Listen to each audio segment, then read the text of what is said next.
Welcome to the Penny Bloom Podcast. Ain't another place that has got more bombast. Romp past your mom, dad's listening to Tomcats. Talking everything that make you sad. We don't want that. We're here to make you smile. Put your mind at ease. Peace, love, and bloom, and always praise Keanu Reeves. This what we about. This some weeding now. We'll talk until we can't no more, and then we peacing out. Alright, let's go. Penny Bloom Podcast. It's the Penny Bloom Podcast. Penny Bloom Podcast. It's the Penny Bloom Podcast. Penny Bloom Podcast. Penny Bloom Podcast. Hello, everybody, and welcome in to the Penny Bloom Podcast. Today, we are back. It's Thanksgiving, baby. Or it's about to be for us. It's a new tradition. About 2 years old now. This is the third Thanksgiving we're doing it. Star Wars live commentary time. I'm Colton Robertson. I'm joined by Joseph George. What's up, homie? Oh, what up? Always thankful to be here. Oh, and I'm always thankful to have you. We got a fun movie on the docket today, as some of the listeners may know, if you've been with us for a long time now. But if you're a newcomer here, tradition me and Joe started about 2 years ago now was doing a live commentary into the wee hours of Thanksgiving Day. We're starting here at about 10 p.m. night before Thanksgiving, or 10:50 now, and the movie will take us past midnight into the day that, you know, we celebrate what we're thankful for. And I, for one, am very thankful for Star Wars. I'm very thankful for the pod. Why not combine the two and celebrate the way we know how?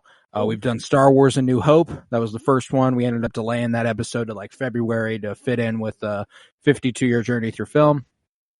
And then last year we did Rogue One, fresh off the conclusion of Andor. Yes. And now we are continuing. Rogue One. Okay. I was wondering what made us choose Rogue Andor literally ended Wednesday, the day before Thanksgiving. Makes sense. So we were like, let's fucking do this thing. But we are continuing the tradition with Solo, a Star Wars story. And I am so very excited. This movie gets kind of a bad rap. And I enjoy it a great deal. So I'm ready to fucking talk about it. If you are ready to talk about it. Now, you will not have to watch the movie along with us. Hopefully the conversation will be enough on its own for you to listen to it without having the movie, but I strongly recommend you pull up Disney Plus. You go to Solo, a Star Wars story. You click on it. You scrub that thing back to 0, 0, 0. You know, the full aughts, nothing but O's. And when I do the countdown, I'm gonna do a classic Han and Chewie. I'm gonna go 3, 2, 1, punch it. And on punch it, you're going to press play. And we're going to go into hyperdrive. And we're going to watch some fucking Star Wars. Oh, I'm ready. Let's ready, friend. Fucking get it then. The next countdown you hear is the official countdown. So get to Disney Plus, get to Solo, scrub that thing back to 0, and we will begin in 3, 2, 1, punch it. Gotta love that Lucasfilm logo, baby. This time of year, it makes me so, there's something nostalgic about it that makes me so damn happy. This time of year is nostalgic. Star Wars is nostalgic. It's a perfect time for it, man. But right now it is a lawless time, some would say, actually. Some might. The Solo, not crawl, you know. I like that it continues tradition that Rogue One set, you know, a couple years prior. With just the blue a long time ago in a galaxy far, far away. Yeah. That one didn't give us so much background here. They're like Lady Proxima, Corellia. It's these mean streets. We got a little bit of a Scorsese reference there. Yeah. Young man fights for survival, but yearns to fly among the stars. Oh, man. Did you get to see this in theater? I was trying to think about that. I don't think so. Because I know I saw Force Awakens in the theaters. All the sequels I've seen in the theaters. Right. Did you see Rogue One in theater? I think so. This is, I don't know why I wouldn't. I feel like I did. If I had to guess. But this would be the only new Star Wars movie that I might not have. I remember vividly having seen this in theaters. We were at the Alamo the Alamo Draft House when it still existed in downtown Kansas City. And it was a wonderful time. It was me, Tavares, and I believe his girlfriend at the time, Casey. If you're listening, miss you, Casey. You were awesome. I loved you. Great lady. Doubt you are, but hey, you never know. I love the tone this one kind of set straight off the jump. The dark, grim, mean streets sort of vibe. It's that little pre-crawl. Like usually the pre-crawls, like I feel like they have like more impact on like the entire movie, but like we're off Corellia pretty quick. Right. Spend a whole lot of time on Corellia at all. So it's, I don't know. I always feel like an opening crawl is sometimes a little too much or like too weird to have. But if it's just for the first 10, 15 minutes, it's like perfect. But man, nothing better than Alden Ehrenreich and Emilia Clarke kissing. Am I right? That's what I'm just a couple of hot people right there. Yeah. We got I don't know. It was very interesting. We were also recorded a Game of Thrones episode today, so I'm very, very much on that mindset.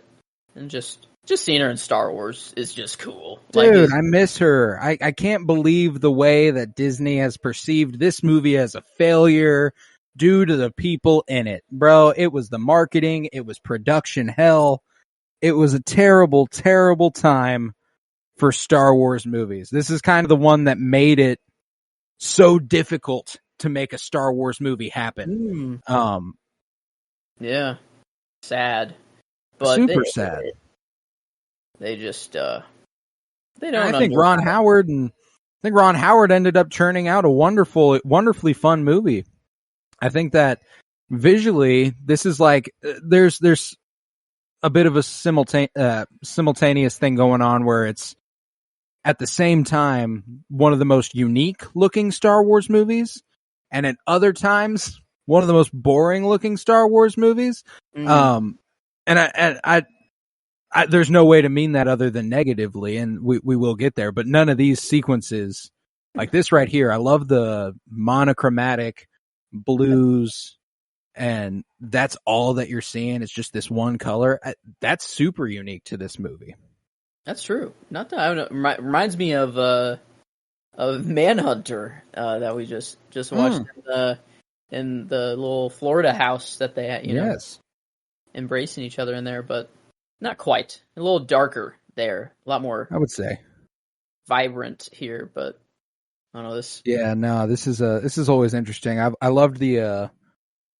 always love the weird fucking shit Star Wars does, and Lady Proxima is one of the weirdest. This is it's weird, a wild character design. Oh, that's for sure. But that's the amazing thing about Star Wars is you just can literally be anything you want. Like there's nothing that holds you back. We're not even in the same galaxy, you know? This is just right. And I'd argue that there are a few movies in the Disney Star Wars canon of the 5 Disney movies that are as just, I'm gonna do what I fucking want as what they do with this, you know? And it is funny because it is constrained to a degree, you know, it's Han Solo. We know where Han Solo goes. But, you know, I can't imagine there were a ton of people off the rip who were like, oh, Han Solo had a love interest before Leia, and like, you know, like he's not the first one he's fell for. True. I mean, the thermal detonator. Yeah, what is it actually? It's a rock. A rock. I didn't know if it was like an apple or like, I don't know, like it's just a piece of wood. But hey, bro's an improv. That man can improv. He's got and it always goes bad before it goes well. You know, that seems to be his thing, is that and then it goes bad again, but then it somehow works out for him, and that's kind of the pinnacle of Han Solo's whole deal, you know? This sequence always just so satisfying. You know, having been directed by Ron Howard, close friend of George Lucas, starred in American Graffiti. To see Solo cruising in a car like this, just feels so fitting. Yeah. This also reminds me of the opening of Andor a little bit, kind of on similar. And then he's on the run right afterwards after killing the policeman. But yeah, no, that's it. I mean, this was a George Lucas salute with this. This what are they called in universe? Just a speeder? Is this a speeder? Would this be a speeder technically? I mean, I know there's a model name that they have, but like the more generic name that they call these things. I think this would technically be a speeder. Because, like, it hovers right above the ground. It doesn't fly. It's when I think of a speeder, though, I think of like the motorcycle equivalent. Yeah, right. See, but then I remember those getting called speeder bikes. Oh, like the one that Luke cruises in at the beginning. God, that drift is always so fucking hard. So pimp. Ooh, so clean. I don't even know how that works. Drifting in the air, but I guess it works the same. It works. It checks out. I will say this, when I was, I rewatched it in anticipation of the live commentary here, just to kind of establish some things I might want to say prior to it. Actually, one of the funniest Star Wars, probably the funniest Star Wars movie there is. Dude. No, it is funny. Yeah, no, L3 specifically in Lando. I mean, they're like a highlight just all the time, but like also just Han, like the whole time is just like he's got an energy about him. It's infectious. Yeah. Some of the droid comedy is obviously very, very funny. Yeah, but that moment just a couple seconds ago where that droid's like, "No, that's against," and then he gets ran over by a car and his head on the ground just goes protocol. Classic. It feels like. I feel like that's happened before somewhere in Star Wars, but probably the first time that's ever happened legitimately. Gosh, Corellia it's one of my favorite planets in Star Wars, simply for the utility that it has. The shipyards of Corellia, them being kind of legendary for the they created fucking Star Destroyers out on Corellia, man. No one ever wants to go back there, though. That's everyone thinks if you're from there, you certainly don't. This is one of those places in Star Wars you want to try to make it out of, and I think that's a big theme of this movie. Han makes it out, and Kira says later on, she never did. God, those disgusting fucking dogs. Yeah. What other things do we get on Corellia? I feel like was Cal Kestis working on Corellia? I feel like it's a different planet that the Bad Batch goes back to at some point. Okay. Oh, I wish I could remember that off the top of my head.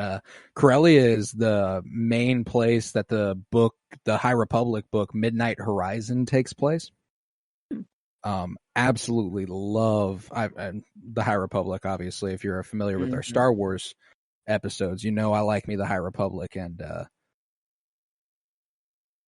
that kind of livened up the there's mentions of like Lady Proxima and how like she's in it, and it's like 150 to 200 years prior and stuff, so it's like she's an old ancient figure. Like I like that sort of stuff.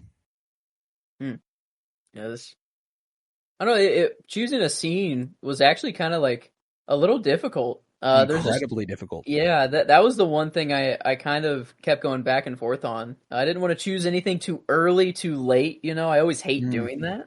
I don't know why. But this, I don't know. I like a good old classic. This is like a great opening. Like the opening of this movie is like fantastic. Like just to set everything up. It is, and it sets up this key relationship here. That's kind of the crux of Han Solo's entire drive for the movie. And it's kind of heart-wrenching to watch him. Like he is the reluctant hero. He becomes that again, but this movie is kind of his descent into being the cold-hearted, unfeeling sort of badass that you think he is at the beginning of A New Hope. Oh yeah. Because he's full of this whole sequence is nothing but him being full of hope and being like, yeah, we got this shit, man. We can do this. We can make it out. And this heartbreak that he has at the hands of Kira kind of, it jades him for a really long time. Yeah. That's no bueno for him. I call a little simpish, a little bit, but big time. Sometimes there's nothing wrong with being a simp. No, this is good level good of it. simpery. I feel like because he's still like cool about it. He's like he knows he's doing it, but then at the same time he plays the cool guy. But this would suck. Damn. Yeah, the Empire. I mean, it makes sense. This is how they would do shit. They would make sure everyone has IDs. Everyone, I got to get through checkpoints. Yeah. Soldiers everywhere. It's like, yeah, life. Man, Hollywood fucking failed Alden Ehrenreich, man. He is so goddamn good. Cocaine Bear and Oppenheimer in 2023 are his first credits since Solo 5 years ago. No. Yeah. Hopefully Oppenheimer gives him he's about to get new fucking life. There's another movie that just came out on Netflix. He was the lead in. Like, hell yeah. He's about to become what he should have been post Solo, but for some reason Disney made it seem like he was the reason Solo failed. Mm-hmm. Just what? Ridiculous. He's incredible as Han Solo. I just had the random thought: what would have made this movie perfect, absolutely perfect, is if they just AI deepfaked young Harrison Ford on his face, and then I wouldn't have any qualms with the movie whatsoever. It would just be why not watch an AI monstrosity that would feel much more like a shallow reflection of the original character that we know? No, that's what's great. And obviously we're being facetious here, but Alden Ehrenreich, what I love about him is that he's not doing a Harrison Ford impression. He is playing Han Solo as he would play Han Solo. And there is an incredible continuity there. I think that he does a wonderful job. This part, it's fine. I think it's kind of goofy. Yeah. Yeah. I mean, like, from the Empire, dude, like, I don't know. And I like the idea of like a reclamation of your name, like he takes it and he makes it his own. He makes a name for himself. The Empire didn't do that for him, Okay. Yeah. But yeah, I don't know. It leaves me cold, I'm just like, that's kind of fucking stupid, Like, yeah. I mean, that's one thing. Oh, dude, this sequence on Mimban here, 3 years later. Yeah, I like.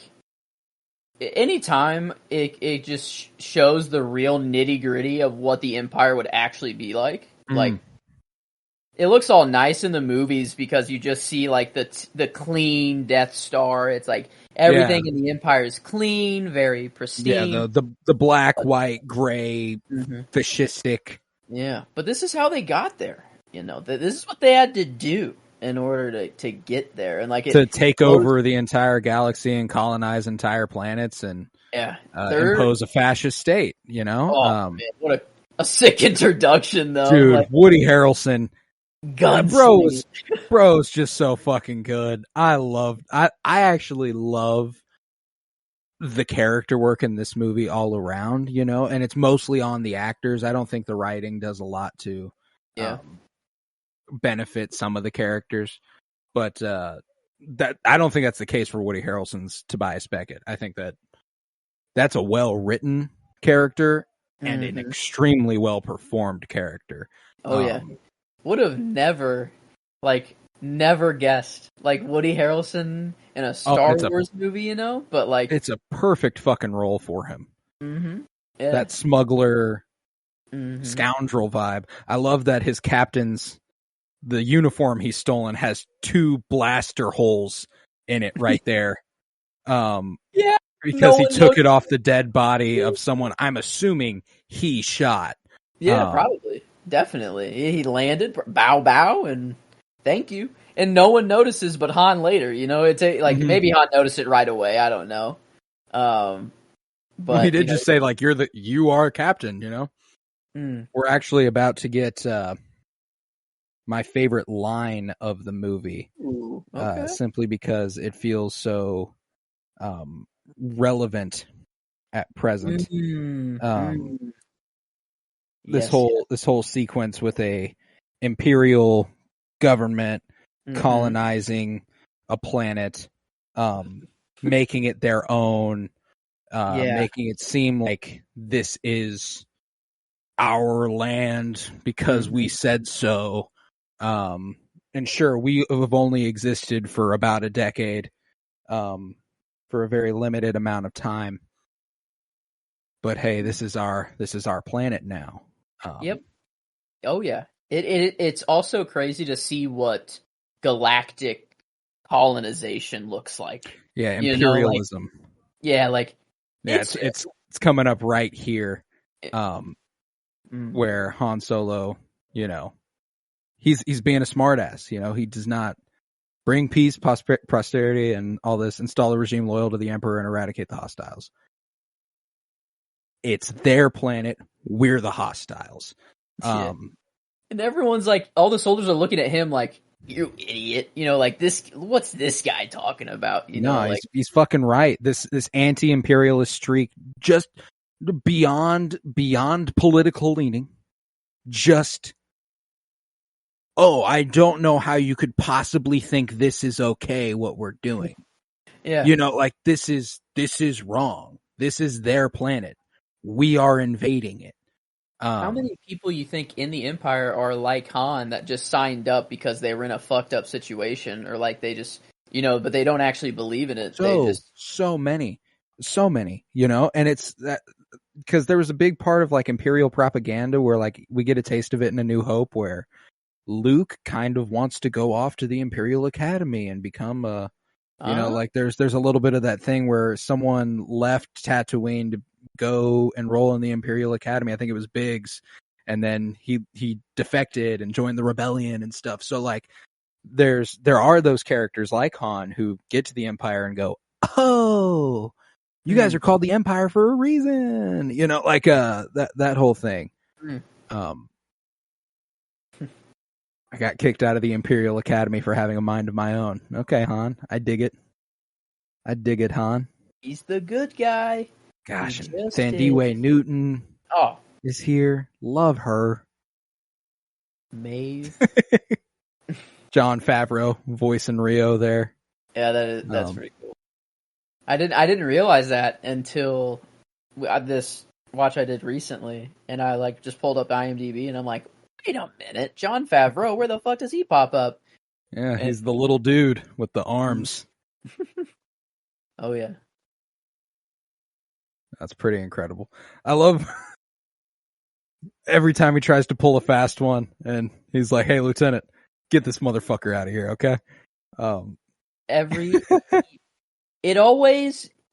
time he thinks he has the upper hand, it just gets nope, and then he comes out on top somehow. They say luck, and he has the lucky dice and everything, and it's just the Force, just. He needed to be there with the crew to make all the Star Wars movies happen, It's just and we got the meet cute of the century here. The GOAT. The man we all know and love.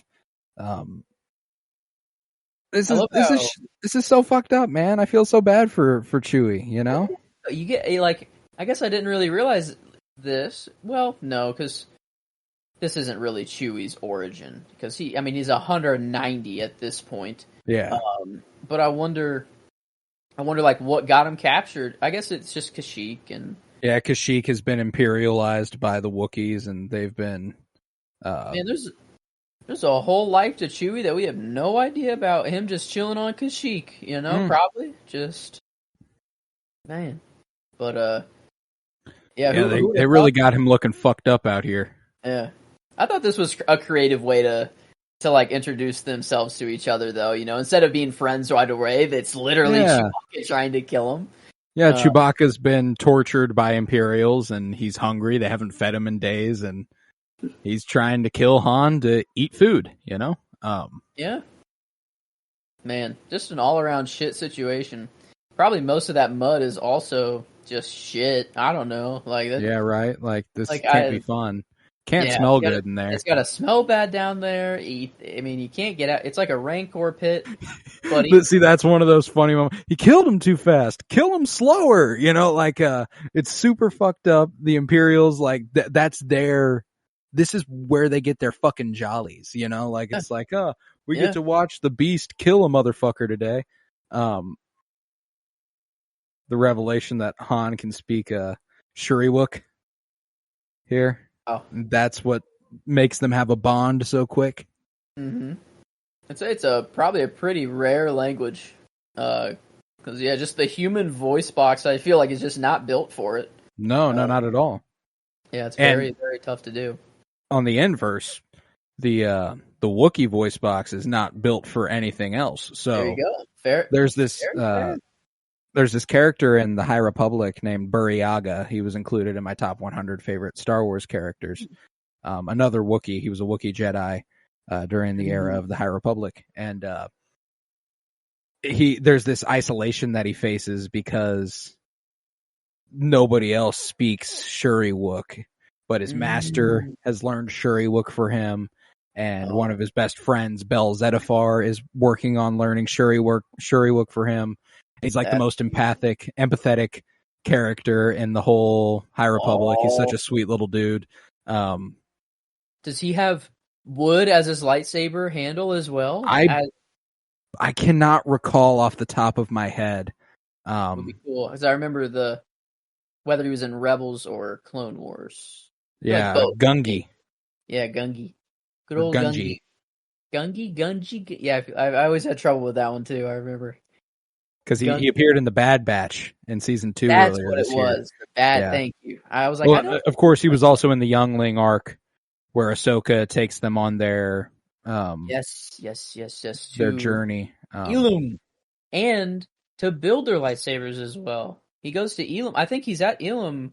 Maybe he's not in that group act. No, I think he is. When they build their lightsabers, it's the same arc. The same arc. Yeah, it's the same arc actually. Now, yeah, okay, duh.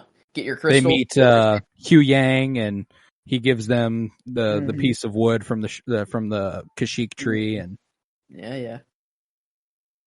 A Wookiee. A Wookiee.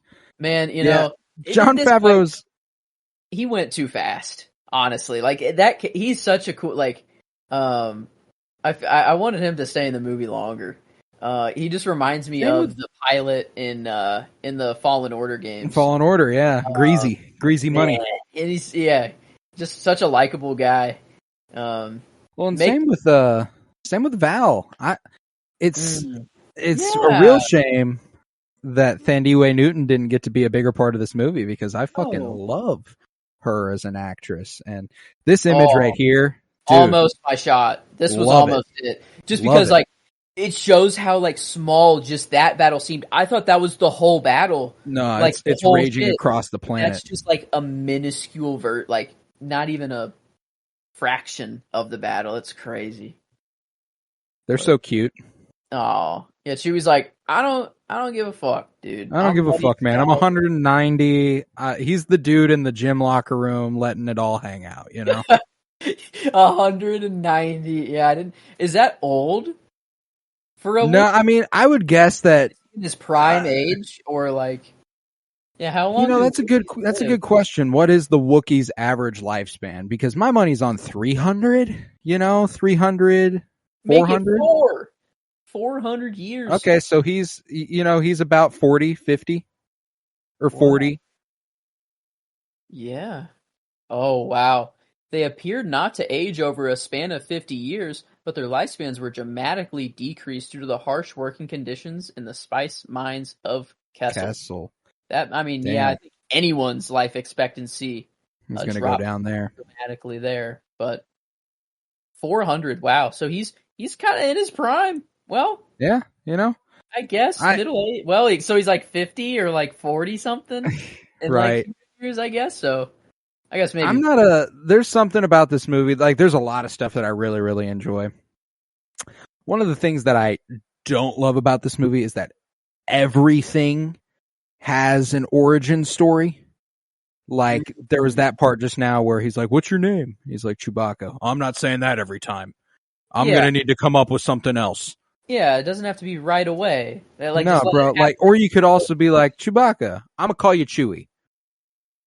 You don't need to be like, I'm gonna have to come up with something else." You know, like it's a goofy ass way to put that. I feel like, but yeah, it could, or it just literally could have happened naturally over the movie. Like, he could have been like Chewbacca, like in the middle of battle or like in the heat of a moment, and it would have been like, oh, that's just way too much. Like, Chewie, come over, or, yeah, you know, like, but no, yeah, but that's the thing is that like it's small things and it only happens every once in a while, and sometimes it pays off. Sometimes I do really like it, but there are other times where it's just like you're really shoehorning something in here, you know. they're going for the Star Wars. Oh yeah, like there's a But lot of not fan service per se, but like you're really trying to appeal to people who are familiar with the universe and love the original trilogy and love Han Solo and all this stuff, and that's fine. You know, it is a solo movie, but I feel like, you know, you could do that without all that. This is one of the visually one of the more unique sequences in the movie because, you know, we've been dealing with a lot of that monochromatic one color dominating the screen, and then here in that background you've got that blue purple thing going on and the soft glow of orange from the fire, and it creates that really really visually interesting contrast that makes it like that right there gorgeous. I like Loved that. it. Yeah, I like that, man. Yeah, that's, I don't know. I do. This was a small moment here. Another origin that happens here coming up. That is pretty cool. I have 3D printed 2 of them. Yep, the blaster. This I remember when this. I feel like I did see this in theaters because I feel like I remember this happening in theaters and like he was putting it together and I was like, oh, wait a minute. I'm like, hold on a second. I'm like, that looks a little too familiar. Kind of like a Yondu giving young Peter Quill his blasters. Yeah, as blasters. That feels a little better. You know, I don't really know. Yeah, we don't know Tobias Beckett all that well. I do love there's a lot of team building that happens here as far as like, not just team building and a bond, but understanding the characters that we're dealing with because, like we said a little bit ago, Rio and Val, they don't last but another 20 minutes in this movie. Yeah. And they are doing a lot of heavy lifting in this scene to anchor the emotions you're supposed to feel. That relationship between Val and Tobias, you know, kind of when we come to that revelation there and you're like, oh, that's cute. That's sweet. You know, like, it's a shame that's about to be swept out from underneath you and Tobias is going to be hardened even more. And, you know, it's just an unfortunate situation, but, that was almost a line too. Like the combination of the both, like, this difference between a family and tribe, and like, I don't know, love that Chewie, like they're all like, oh yeah, I'm gonna go learn to play this instrument, I'm gonna go somewhere warm, blah blah, and Chewie's like, I'm gonna find my family. We all got fucking stolen, so that's my plan. And I was like, oh my god damn it, Chewie, you fucking. There it is. The DG-44, is that what it's called? Yeah, DL-44. The G just did not sound right. There we go, though. Okay. Yeah. DL-44, a classic. I still need to paint mine, dude. I've always wanted to do that. Make it actually look like it's not 3D printed. Right. But dude, I love this sequence. There's something so electric and kinetic about this entire action sequence. It's one of the more heightened action sequences that isn't a lightsaber fight in the Disney movies, you know. True that. Yeah, it reminds me of the I think it's in Winter Soldier, I think. But the where Bucky falls off the First Avenger. Yeah. Oh, it is first. Okay, it is First Avenger then. Yeah. Bucky falls off and plummets to the valley below. Just a cold mountainous train. Yeah. Action sequence, you know. It works. Oh, it does. And that's I don't know. It's always cool to think like the one single Yeah. capsule could get them out and like set them up, and they're good. We're looking at Like, all of that right there. holy That is dude. billions of credits right there. Like an absurd amount. Gosh, there's something visually and just tonally and feeling that this movie reminds me so much of Willow, also directed by Ron Howard. And I'm sure that's the tie that makes me feel that way. There's just such a intensity that is grounded by a lighthearted family thing being formed and founded together, and I just absolutely adore that, you know? This part's always funny because, like, I remember that being, like, a part of the trailer, and the trailer is like, are they gonna kill Chewbacca? Like, no. I wonder if Chewbacca dies in this movie. What a crazy... We did get that in the sequels, though. They did actually tease us. They did tease you like that. That sucked. With the next movie after Solo, yeah. Yeah, I did not like it. No, that one did blow. So, and not like it as in, like, it scared me. The choice is fine. Yes, to do it, that's okay. But, like, it did not make me feel good. Gosh, Rio moving around that cockpit, it always makes you realize exactly why these four-armed beings, they're the pilots, man. You know? I mean, like, come on. It makes characters like Han Solo and Hera Syndulla all the more impressive for being capable the way they're capable. They're goated. They have two arms. Here's the entrance of probably the coolest fucking character. Like, I'm not gonna lie to you, I'm going Enfys Nest. That's my character for the movie. Fucking love Enfys Nest. Yeah. I don't think she literally does one. Like, after you learn who she is, what her character's about. It's a little rough that, Val and Rio die as a result of this. That blows. But that character design, costume design, my fucking God, is that cool. And to be played by Aaron Kellyman, I fucking love Aaron Kellyman. Oh, yeah. Yeah, it's like this tribal, but also futuristic. Also, there's like this mad. No, for sure. Apocalyptic sort of vibe. I dig it. And the music too, like the that choral. Yeah. It's so good. Damn, double blasting. He can fly in the plane and double blasting at the same time. Yeah, he's just nicked one of the shoulders. I don't buy it. Yeah, neither does he. Yeah. No bueno. Convenient landing spot there. See, he just calls him Chewie right there. Exactly. Did he call him Chewie before? That's all you got to do. I think that might have been the first one. Yeah. Wow. Yeah. Yeah, and Han gets to show his chops for the first time, baby. Yeah. Obviously, we know who's going to go pilot the craft, even though probably Chewie's a better pilot right now. I don't know. Probably at this exact moment. I just think Chewie's humble about it. I love Val, man. I think that this character, she's a fucking badass, man. She's down to ride.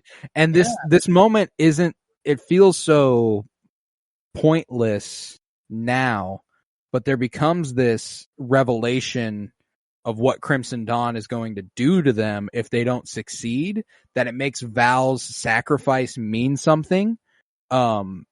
She's trying to save Tobias. It's not it's not just like we got to do this. And at the first time you watch it, it kind of feels like that. You're like, yo, it ain't all that, bro. You ain't got to do that. This is just a job. It's just a big score. Ooh. God, this fight right here. Oh my God. This shot right here is coming. There's one coming up where she kicks him across in between these, and we get this upward angle right here. Fucking awesome. Ooh, I absolutely love that. Nice. Love the slicing of the gun too. Just slicing the blaster in half. Yeah. No kill. Like, I guess that is her goal, like, to not kill if if possible, I guess, Right. But, And I forgot Val isn't it's not Enfys Nest that causes it, it's these Viper droids, which also Yeah. makes it a little It is makes the that Empire. help a little bit. Yeah, it is the Empire. I guess if Enfys Nest wasn't here, it probably would have gone a little smoother for them. But Yeah, to be sure. But this is Crimson Dawn. They are working for Mhm. Crimson Dawn, so like at the end of the day, it would go to them, go to the Empire. So Damn, man, Rio going outside there. It's no good to die Yeah. alone, kid. yeah, like oh my god, it's so like what a like the last words like. So many meanings can like be drawn from that. Like he is dying, Well, and it's especially rough given that 3 years earlier The Force Awakens came out and we watched how Han Solo died and we watched what happened there, and to know that he felt loved and loved his son, and he does not die alone, like not in spirit anyway. Did he? No, he didn't. I feel like they're at the end of Force. First black woman in space. Bye. Damn.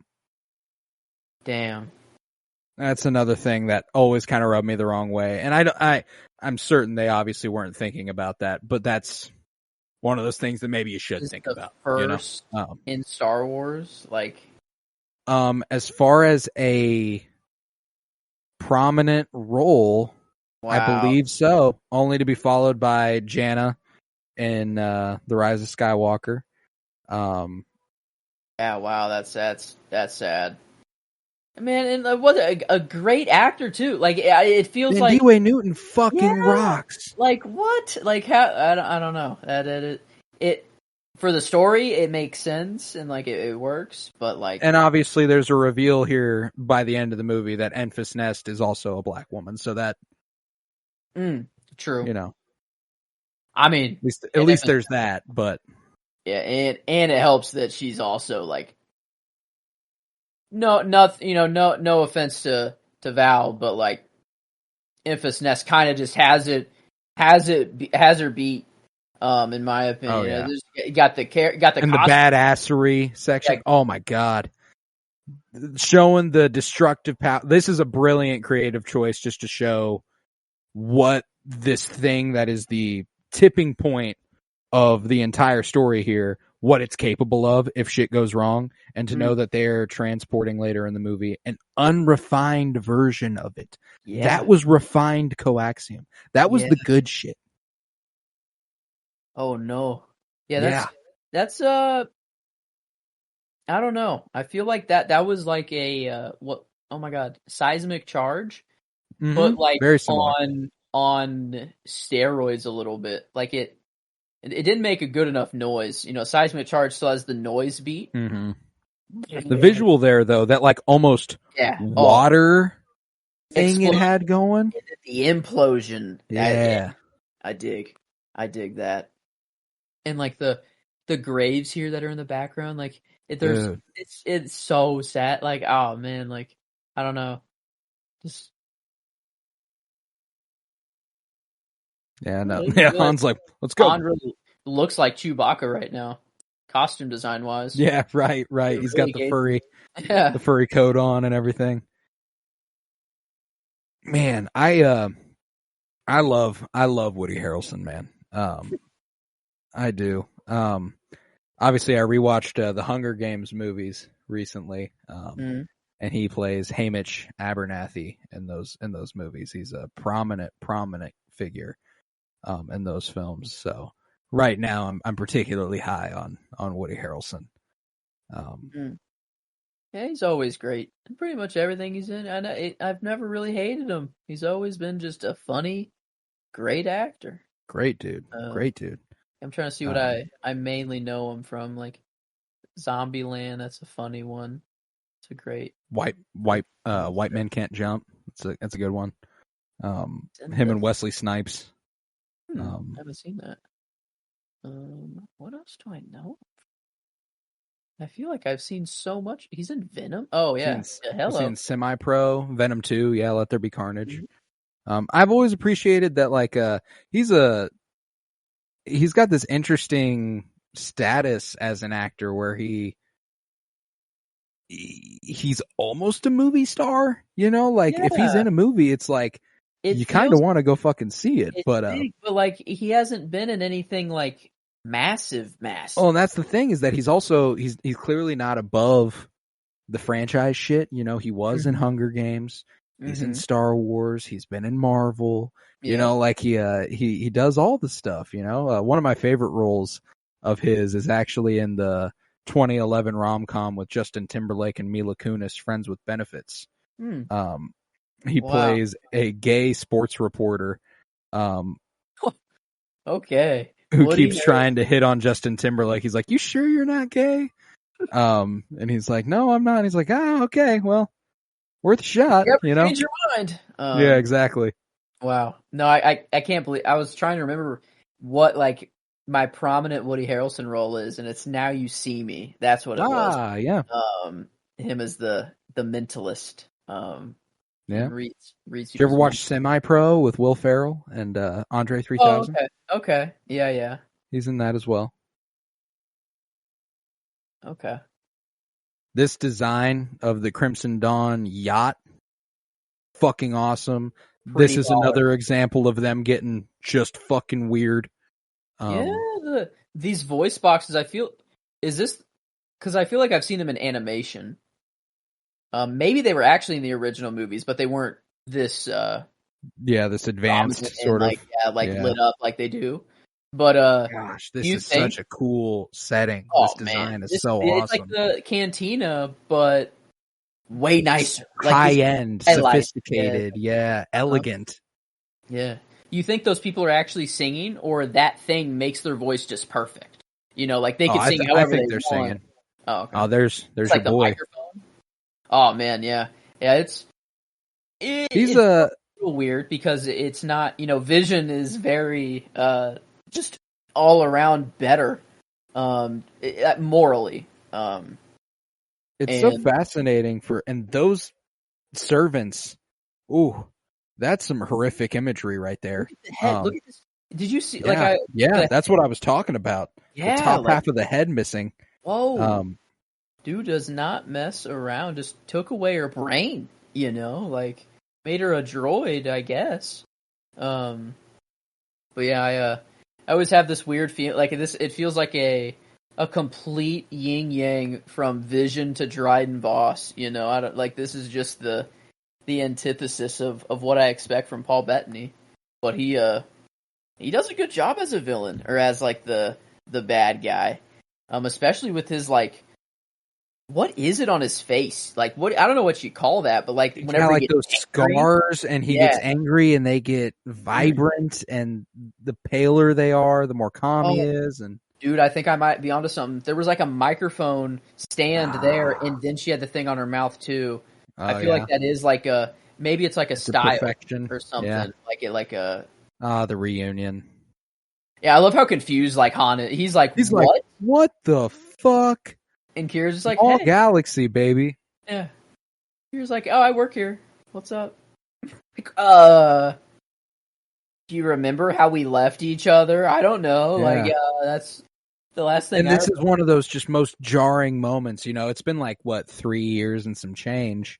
And Han has never, ever let go. And one of the first things Kira says is like, it's in the past, you know, it's a long time ago. And that's got to be like, yo, wait, what the fuck? You know, this was like my life for the last few years, man. Yeah. And I appreciate he doesn't go that route. You know, he's still like, no, yeah, like we still down though. I know we still down though. Like don't play with me like that, you know. Oh yeah. No, this and like she had. How long has she been in the Crimson Dawn game? Was it off rip, like off capture, like right when Han leaves? She's like kind of.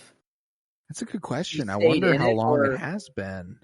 Yeah, because I guess if it's been 3 years, I'd say comfortably 2 years. You know, I don't think another year on Corellia. It wasn't much longer after so like, that. she's been in Crimson Dawn for a while. That lifestyle is very crazy. I feel like she can forget about Han a lot easier than Han can forget about Kira. Just in Yeah, their he's literally been trying. His entire motivation has been trying to get back to Kira, and Kira had the comfort of knowing that he made it out, and the odds of her ever finding him are so slim.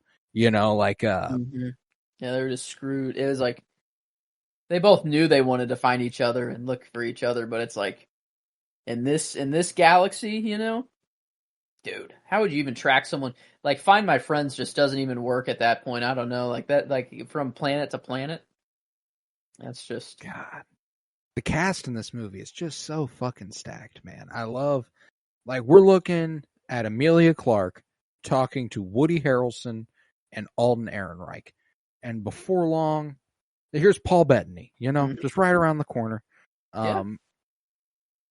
Incredible. It's just why this movie is seen as a failure is I mean, I don't know. I mean, like, it was production hell. This was originally supposed to be directed by Chris Lord and Phil Miller, or I think that's the right way.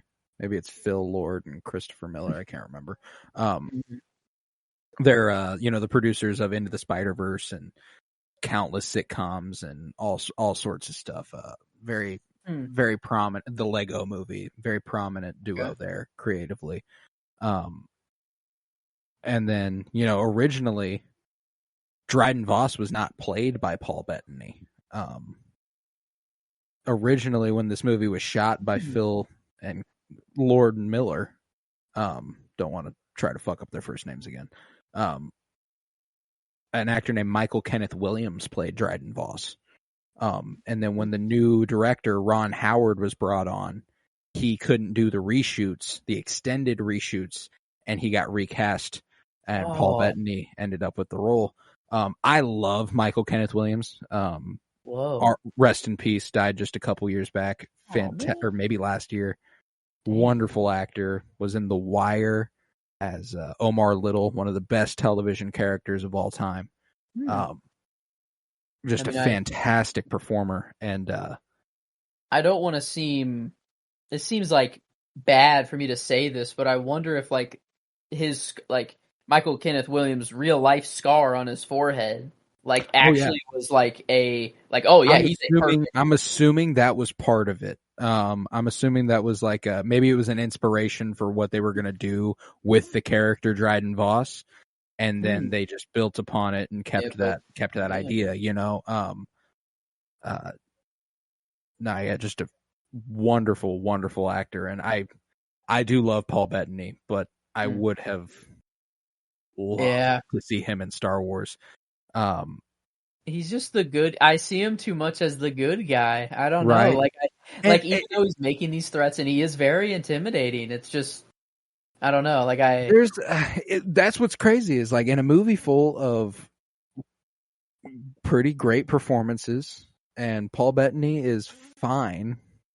I think this is one of his weaker roles, and he is a close collaborator of Ron Howard. I believe he was in A Beautiful Mind, directed by Ron Howard as well. And so there is like an obvious reason why whenever Michael Kenneth Williams couldn't make the reshoots, they were like, let's get Paul Bettany in here. But I don't know, just doesn't feel like a perfect fit the way some of these other people in these roles do feel, like Woody Harrelson as Tobias Beckett or Emilia Clarke as Kira or Alden Ehrenreich as Solo. It's just he's the main villain of the movie and probably the most forgettable. And that's sad, and I feel like it's partially on his performance. Like he does well with what he's got. Like I feel like they should have they build him up a lot. They're like, Crimson Dawn, you don't mess with these people. They do horrible things, unimaginable things. We don't see anything really that's unimaginable, or like it's just a bunch of talk, or like threatening to kill. And there's also this, the real person everyone's afraid of is Darth Maul. Maul. Yeah. But we don't know that until the end of the movie. Yeah. And that's one of the things that structurally, there are things about this movie where I can understand why it's perceived to not be of the highest order quality wise, because there are absolute, like, when it comes to like Rogue One last year, there are a lot of people who aren't big on Rogue One quality wise. I have an extremely tough time finding the things that people think are bad about Rogue One. I don't have that problem with Solo. I can see. Yeah. I'm like, okay, yeah, but it doesn't make it any less enjoyable for me. Like, this is still such a great movie with so much heart and so much. It's just captured the spirit of Star Wars so completely for me, which is ultimately, when it comes to Star Wars movies, is what I want. That is what I'm worried about. And that's something that Rogue One does exponentially well. I think it's something that Solo does incredible as well. Yeah. Thing I just noticed, Dryden has the ring, that he can call Maul with, whatever. Kira has the little necklace, or sort of, Crimson Dawn logo there. Maul wears the same little necklace thing that Kira does.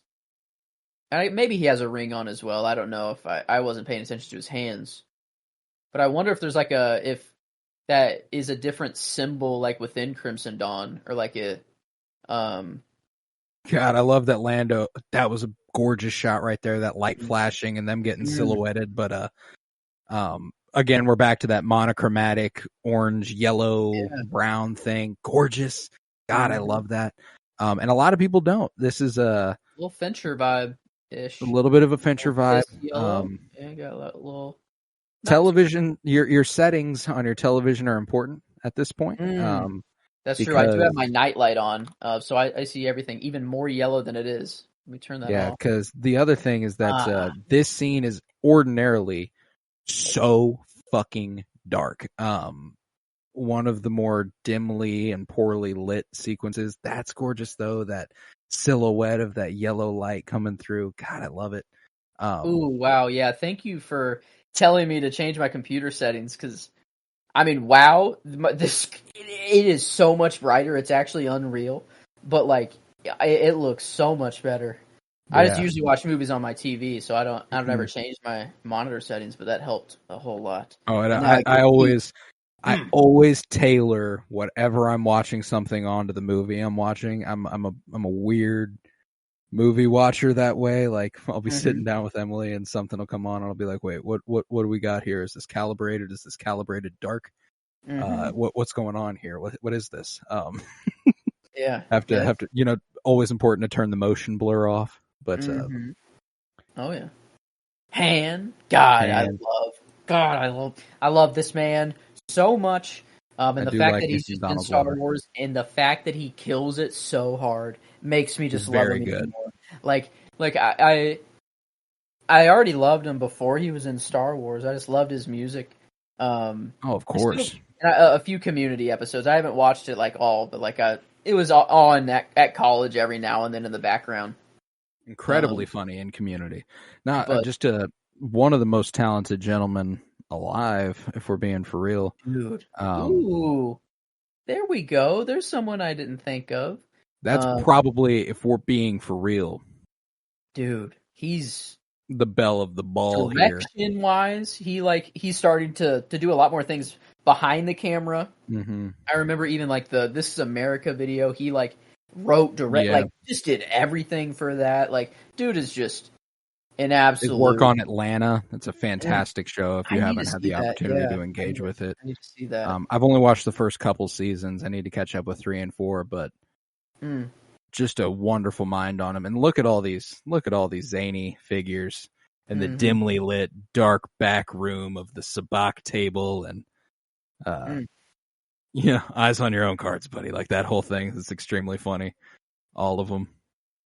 Yeah, this is I don't know, perfect. That was cool. It's a perfect blend of so many different classic movie tropes that you get, like, just in other things, but we're seeing the Star Wars version of it, he says something about how somebody has a terrible sabacc face, and I don't know if that was in earlier this scene or if that's at the end of the movie, but he says something about someone has a terrible sabacc face, and it's funny to think that, like, it sounded so wrong when I heard it, but I was like, well, we do have Poker Face, and I never think about that as being like Exactly. the game poker Mhm. face. It's just something that we say. It's poker your face. poker face because it applies to so much more than just poker. Like if you're trying to hide something, you go, you have a terrible poker face or whatever the fuck.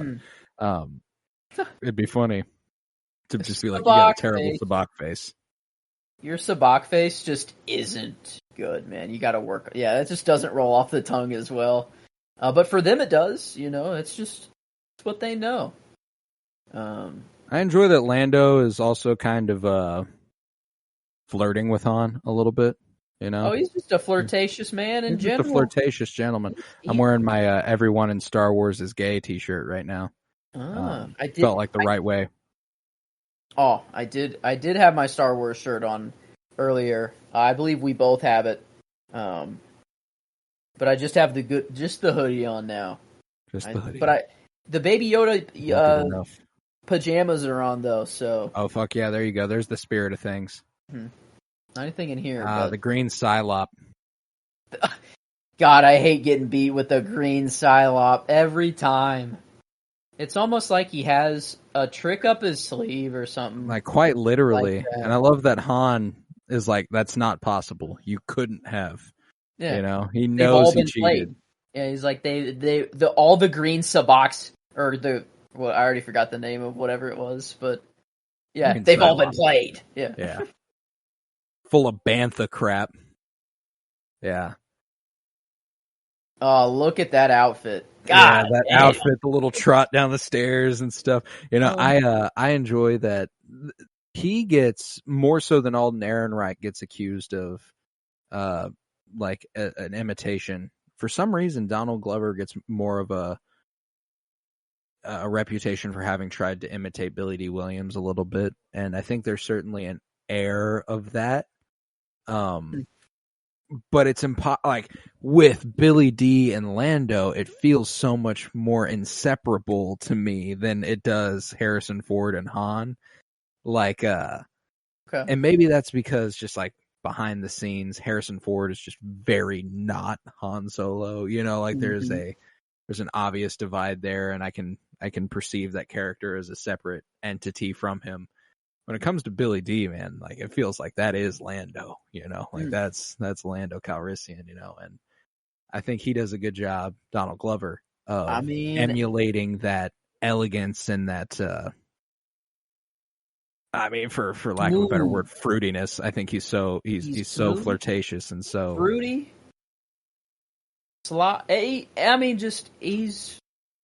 I was debating on giving him the character or the performance. I didn't know which I was going to give him, but I knew I was going to give him one. And then I wanted to spread the love as much as I could in here for this movie. And I feel like if there's a character that would get it, might be Lando. I'm so torn between these three right here. Lando, Han, and L3. For my character, L3, baby. I don't know. Like you went with Infus. L3 is wonderful. An overhated droid simply because of the stereotypical Star Wars fandom that you're dealing with. Dude, a droid that actually has a functioning conscious and full dialect, voiced by Phoebe Waller-Bridge, who is a revolutionist incredible. As well. Just an absolute freedom fighter, goat. I don't know, but it would feel kind of wrong for me to give L3 the character and then Donald Glover the performance. Because it feels like you're not spreading the love enough. Like I need Han in there somewhere. This is his movie, and overall, I think if it grants you any sort of solace, I'm giving Alden Ehrenreich the performance undoubtedly for this movie. On a personal note, so if you feel like you want to take it a different direction in a way. In that spirit, just know that he is getting his love in the credits here. I think I will give him the character then, because that's the whole. It's the origin. This is a character focus on Han, and I do think they do a great job. You know, especially with the moment with Kira. You're the good guy. You know, No, I'm not. I'm an outlaw. What are you talking about? I don't know. It's just Loki see what Lando's seeing. That thing thangin'. yeah. This oh One of my god. favorite shots in the movie right here, The where spread that leg, like, that oh ooh. the light Okay. flashing on Lando there, that's fucking funny Yeah, though, right I thought there. you were talking about that. Yeah, not No, I wasn't. It's that's way I was cooler. The flash on the oh act. Yeah. dude, gorgeous. I love that shot. Specifically on Lando. Mm-hmm. But this is the moment that this movie becomes a almost a romantic movie where Han Solo falls in love with the Falcon. He's met the love of his life at first sight. You know, that smile that spreads across his face there, and he's like, oh wait, I think I know what home feels like now. You know? And a little detail I did not catch until this last watch is that he says, like, yeah, my dad used to build these things. Like he worked like, and that's why he like has this attachment to it, you know, and like it's a Corellian ship, you know. Oh it my reminds God. him of It's home, like- but it's not home, and it's so perfect. And seeing how clean it is too right now. Oh my God, dude. Yeah, let's see. Is it coming up? I put the time down. An hour 3:10. It is coming up. It's whenever oh yes, Han about walks 20 into the cockpit for the first time. yeah. And for a split second, the camera will go outside of the cockpit and show Lando and Han. That's your shot. Yeah, and it's the moment of it too. Kind of helps. It. But oh wow, that shot of Enfys on the cliffside there. Let's realizing how there's some sick shots in here. No, this one has, I think, more so than any of the other Disney era Star Wars movies, this has this heightened air of fantasy to it, you know? Like, it's obviously all space opera fantasy stuff, but there's this heightened sensibility that this one has, I feel like. Yeah. That right there. There. That is good looking. I like it. Just looking. Even this whole I don't know, just the light, just the design of the cockpit. It reminds me a lot of that shot in The Last Jedi when Luke goes into the cockpit. That's one of my favorite shots in The Last Jedi, just the feeling that gives me. Yeah. And, oh my God. Dude. Just looking around. Oh man. So much history has happened inside of this goddamn ship, you know? Yeah. Like never tell me the odds. Get your presumptuous ass out of my seat. I love Phoebe Waller-Bridge. She actually was in the most recent Indiana Jones movie. She was the actress who's voicing L3 there. She was Harrison Ford, Indiana Jones, like a partner in crime almost. Mm-hmm. So it's interesting that L3 and Han Solo got to team up in an Indiana Jones movie. Mm-hmm. Wow. Yeah, this Star Wars, just the whole crossover of Hollywood, I guess, is what you'd call it. No. The Hollywood multiverse, you know, just take an actor and then that's like a multi, you know, just like they have their own, all their variants. Yeah, like you could take the Donald Glover verse or the whoever else, but Han jumping into hyperspace in the Falcon for the first time. Look at that, man. That is one of the reasons Alden Ehrenreich gets my performance. Just that pure wonder and love of everything. Like he's all of a sudden he's found the place he belongs, and Alden Ehrenreich gets that across so fucking well.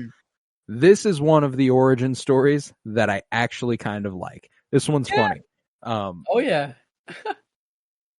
Chewie's first time playing holochess. By the Rise of Skywalker, he's beating Finn and Poe's ass. You know, like that's 40, 50 years down the line.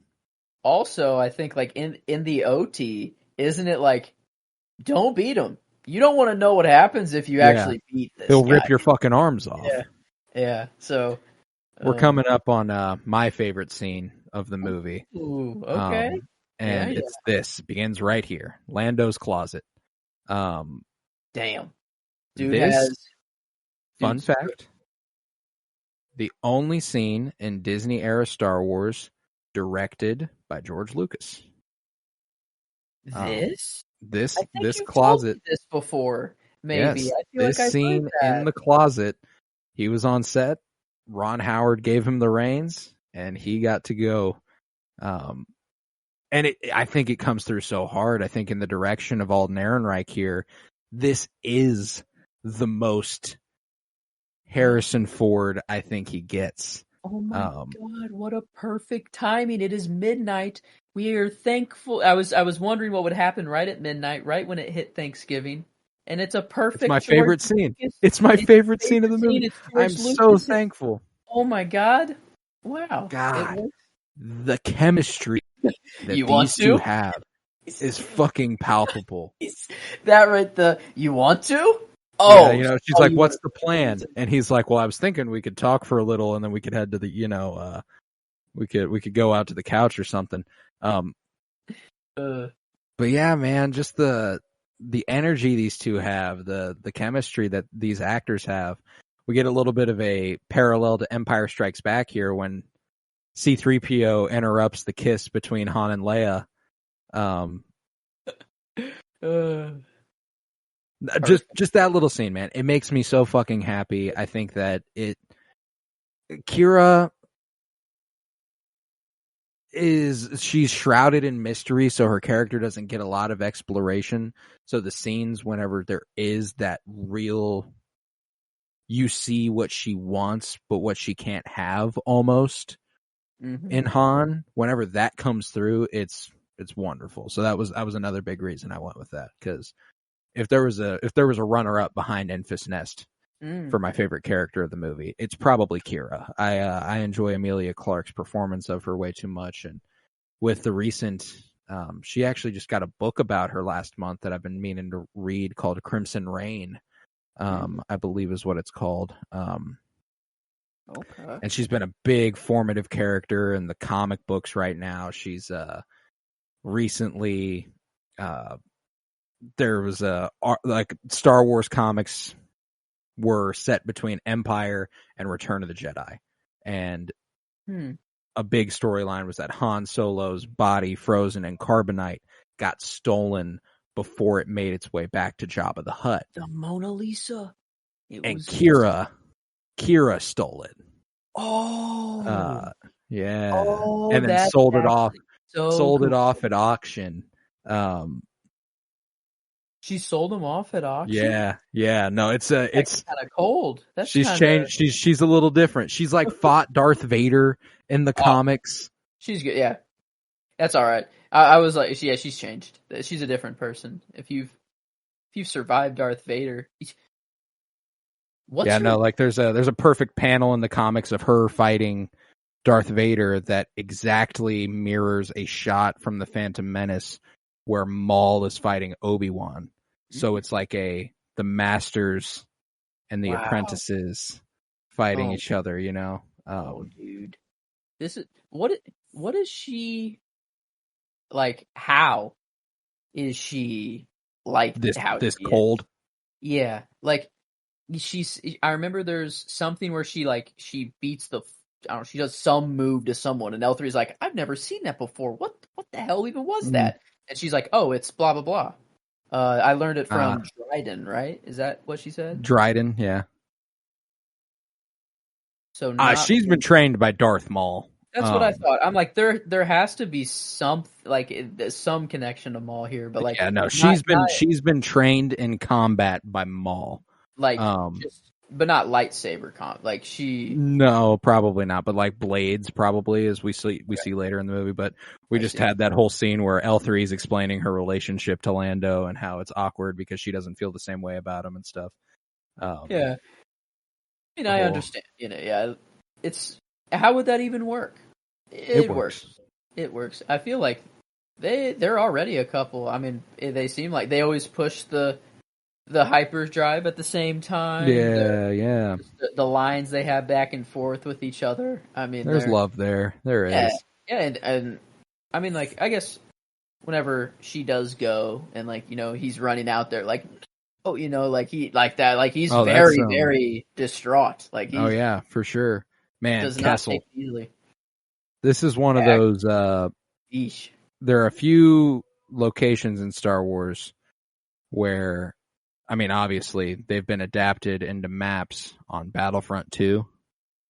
And Okay. Kessel, this area, the spice mine of Kessel Ooh. here, was adapted into a map, and it's one of my favorites. It was one where you were either getting absolutely fucking destroyed or you were absolutely fucking destroying someone else. Like, Yeah. you get an upper hand and you run with it. This is the first live action appearance of a Pike. Later showed up in the Book of Boba Fett. Yeah. Wow. Do they have the same look as this? Completely? Roughly the same look. The helmet's a little different. A little different, Maybe but that's just this one in Kessel. It's a little different. Yeah. They have to breathe different. I don't fucking know. It's toxic there as shit. It looks like. yeah. I also think it's funny that one of those little bits of fan service that doesn't make like all the sense in the world is that Tobias Beckett is wearing the same disguise as Lando wears in Jabba's palace. Yeah, he is. But maybe it's just in the Falcon then. It might be. That's in a good his point. Closet. It's just in his closet, and then it's just That's around. That's maybe. probably the case. I didn't Yeah. even think of that. Oh, yeah, that's shit. Oh shit! That's actually kind of cool that it's in here now. I thought it was cheesy at first, like, oh wow. I did too. I thought it was like, because the way that I But- looked at it is that was Jabba the Hutt's guards. Like, that's how they dressed. So it doesn't really make sense for him to be here dressed like that. Oh yeah, do Jabba's guards dress like that too? No, because he had the Gamorrean guards, so there was like it was definitely. Yeah. Okay. I think the key was that he came with like Boosh, which was Leia in a disguise as well. Yes. Okay. That's right. Oh yeah, maybe it's just been in the Falcon this whole time. Yeah, maybe So it's just the Falcon. It's just in the closet of the Falcon. I like that idea a lot. I mean, Lando's got capes, but I feel like he's got other shit. You know. Yeah. He's a very stylish guy. You know, there's we talked about favorite scene, obviously, and my favorite scene already came and went. But if there is a favorite sequence in this entire movie for me, it's what happens on Kessel here. The breakout. I was so torn here, whether to go with like the actual breakout or the Kessel run itself, like the in 12. You know, him making it out in 12 parsecs. If you round down, buddy. Yeah, like I don't know if it's the actual flight or the breakout. Right. I don't know. Maybe this watch, because that is my scene. I mean, I knew my scene is going to come from this part of the movie. That's for sure. Mm-hmm. But maybe I'll wait until the Kessel runs over to declare which one is actually the winner. Because I mean, this is nice. It had a nice Chewie moment. That was was the uniform that would have fit me perfectly, but it's fine. See, like, it's moments like that. There was a moment early on where we were talking over it, but it's one of my favorite jokes in this movie. It's L3, and that dude's like, "I'm gonna turn you off. Where's your switch?" Yeah. And she goes, I have a tough time believing you'd be able to find it. You know, a nice little clit joke from a droid here, which is fantastic. Perfect. That had to have come from Lando, dude. Ooh, Terrace Kasi. That's what I'm saying. Me. Yeah, Terrace Kasi. Like, what's that? Let's see. What is Terrace Kasi? Whatever that Terrace Kasi. Let me see what this is. How was that even spelled? Did you see it in the subtitles? I did. I got you here. I can report back here in a moment when it loads for me. But I love L3 here, going on the droid liberator as she is. Hello, you're free. Yeah. You're liberated. Dryden Voss to Kira. Have you ever heard of the art of Terrace Kasi? It was designed to counter the Jedi, but I find it works quite well on anyone with limbs to break. It was a form of hand-to-hand combat that was created to fight Force sensitives. That is why it exists, is so people without the Force can fight people with the Force. Melee weapons could also be used in this combat form. Its practitioners were ranked into novices, adepts, or masters according to their skill level and wore distinctive outfits. Maul was a practitioner of Terrace Kasi, taught it to Dryden Voss, who in turn taught it to Kira. Wow. That's incredible. Yeah, I guess Maul would know how to fight Force sensitives, and try to. Yeah, he's gonna have to. You know. Yeah, that's. Wait, what? It existed before Maul, long before Maul, though. Like this is Maul didn't invent it. Yeah, this is he practiced it and taught it to Dryden Voss, who taught it to. It's like the most badass you can get without being Force sensitive. You know, like you can take down other Force sensitives, but you're not even. This wonderful little moment for Chewie where he's like, yes, that's his tribe. You know, he's got to free his boys. They're in the spice mines of Kessel. Yeah, this is what made me kind of like hesitate on the picking the flight part, because you have this, and it's like, oh, little goodbye maybe, but you know. Well, we got the multiple liberations happening all at once. L3 is liberating droids. Chewie is liberating Wookiees. Everyone else in the mine is escaping, and Han and Tobias are liberating Coaxium, in its unrefined form, of course. God, he is gnarly with it. Oh my God! Yeah, this Wookiee's always kind of freaked me out. What the fuck's going on with that face? Yeah, I don't know. It's like a Bigfoot or much reminds me so much of Bigfoot. Yeah, I don't know. Sasquatch sort of figure, and it like because we've seen like General Tarful and Black Chrysanthemum, and they all look a little bit more like Chewbacca than that guy. People look different, beings look different, so maybe no judgment to be had. Here's another outstandingly funny part of the movie. That's what I said.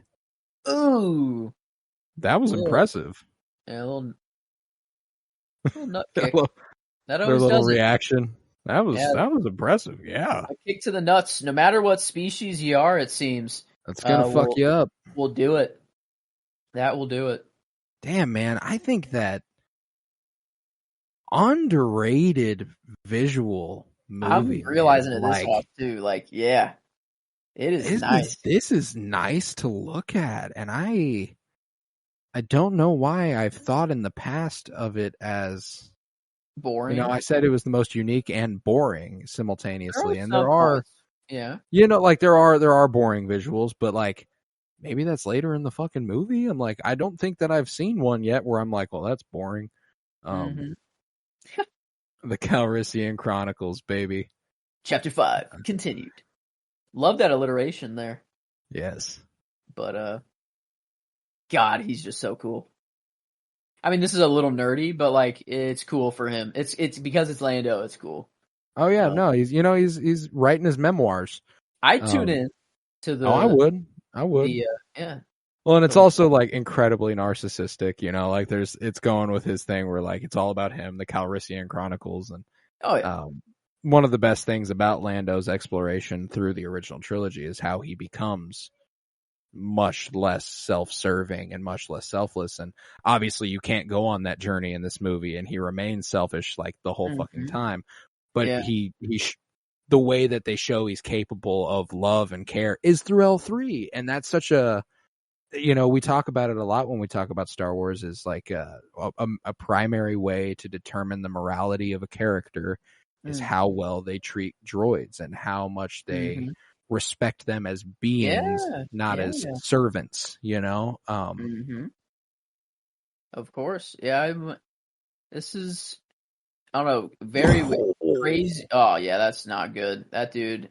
That's probably an instant death though. I wouldn't be too bad about that if that's how I went against Chewbacca. I'd rather have that than my arms ripped off, I think. Oh yeah. But yeah, love the reunion. He really thought he might have been saying. Han. Like, did Han think he was actually saying goodbye to Chewie right there for a minute? I think he did. Yeah, like he said, I hope I see you. I hope I see you again someday. Yeah. He did think he was not going to see his homie again. God, I love this sequence. Kessel is so fucking cold, man. I love how he shoots too. He's so like just over the top. And someone shoots the Falcon, and he's like, he sees someone shoot the Falcon. He's like, nah. Yeah, that right there. Yeah. Incredible. God, that's so cool. Oh, that is so fucking cool. Oh my God. I love it. The toss The toss so and funny. catch of the blaster is always so fucking pimp. And the twirls. I love the twirls. Every time that Tobias Effect, twirls the dude. blaster, it's just an impulse. And this is the first time, I mean, not the first time we get to see Kira be like an absolute badass, but just she's about her fucking business, bro. You know. Yeah, everyone out here is doing blasters. They're doing some stuff, but Kira's like, all right, She's on game, bro. She is ready for it's it. like let me take care of this, guys. Your blasters are doing all right, but God, and I love the interior of the Falcon in this era. It's so much cleaner, and it's obviously taken care of by Lando. Mhm. You know, like it whenever it falls into Han and Chewie's hands, the maintenance on the inside and the The vanity. weathering process has begun. Yeah, Yes. it has begun, and L3. Oh man, you know what? No, this is way better. God, Than this the actual tracking Kessel shot run. is so fucking hard. Yeah, I gotta switch it. I can't do the actual Kessel run. This is the scene for sure. Oh, it's The too good, breakout. man. There's something like hard to watch and a little pathetic about what Lando does here. Whenever he like lifts L3 up and like her top half comes off and then he's dragging her back to the, and it's not pathetic. It's like you almost get a secondhand embarrassment, but you feel bad. There's a pity to it, and it's hard to watch. You know, like that little stumble and fall there. Like it's just like, oh, this poor fucking guy, man. He's going through it. He got shot himself. Is basically his only like. I love her. Yeah. Oh, Lando carries L3. Chewie carries Lando. Just a perfect little moment there. Badass. Oh yeah, look at her. there she is. Yep. She said, "Fuck this. What are we doing? Let's fucking roll, baby." Where are the explosives? Yeah, like. Yeah, come on, guys. What are we doing? That was the opportunity to fucking leave. I just blew up so many of them. Let's fucking roll. This thing that L3 is doing is the like human equivalent of Charles Xavier in First Class going, "I can't feel my legs. I can't feel my legs." No, and that's always what I think of. Whenever she's like, "It's not responding. It's not responding." She's panicking because she is sentient and fully aware of everything that's happening. But she says, "What's happening to me?" Though, like she doesn't know, like she doesn't understand. Yeah, but she's aware that stuff's not working, you know, and that's it's hard to watch, man. Did you know that the middle of the Falcon? No, we wouldn't have never known like that it was an escape pod, but like it's just gone because it was in the, you know, in whatever they were in. Like there's no shot of getting it back. That like, oh man. L3. Okay, that little metal part on her little mouth thing. Mm-hmm. You're like, for some reason, I feel like that is in what he rubbed his thumb across. That is somewhere else in Star Wars. I don't know why. I feel like I've seen that exact. I know what you're talking about. I think it's for some reason I'm getting R2-D2. I'm getting Mandalorian armor. For some reason, it reminds me of like the little extension off the top of the helmets. Like the little sensor that comes down whenever they're like targeting stuff. That could be it. Man, I don't know why. Like, why this piece of metal? Why does that feel so familiar for whatever? No, I know exactly where. Anakin Skywalker at the beginning of Revenge of the Sith, the fucking headpiece he's wearing that he's talking. That's it. That's it. Fuck yes, dude. Oh my god. Oh, that's a gorgeous shot there too. What would you call that? Ship. Jedi fighter. Jedi Starfighter, Anakin Skywalker, Revenge of the Sith. It doesn't look like it exactly, but that is the thing I was thinking of. Okay, though. cool. I'm glad. Piece, but don't like, you love that we know Star Wars so well that I could randomly pick that off the top of my head? That's incredible. I'm like, I worked my way there to R2, Mando. I'm like, and they wear that helmet thing the for like, itch, though. Yeah, they wear that for like 4 minutes. canonically in the entire. I mean, maybe in Clone Wars they have it on a little bit more. I don't know, but Right. like, God, this whole sequence is also so fucking cool, though. You know, it's yeah. Okay, maybe and the I part. did prematurely. Well, the reason that you might consider going with it is simply because of the legend that becomes of it. You know, like the Kessel Run That's done why in 12 yes. seconds. 12 seconds. This is the Kessel Run, dude. Everyone, like, Luke is a legend to people. They don't even think he's real. Han, people know, like, they don't know that it's Han, but they know someone has Well, done the Han's Kessel done so much that people think there are different Hans. Run. If you recall in The Force Awakens, she goes, "Wait, you're Han Solo the smuggler?" And Finn goes, "No, that's Han Solo the rebellion general." That's right. You know, Yeah. Oh, and man. Han's like, "Actually, I'm fucking both." Okay, Damn. He is actually that guy. he Yeah. is, man. Oh, and I hurt my thumbs. It's a great part from Woody Harrelson here. Man, you know, I don't know. I might have prematurely switched it. You know, Like a Gingelson's belt. This whole thing, fucking funny. Oh man, yeah. Oh God.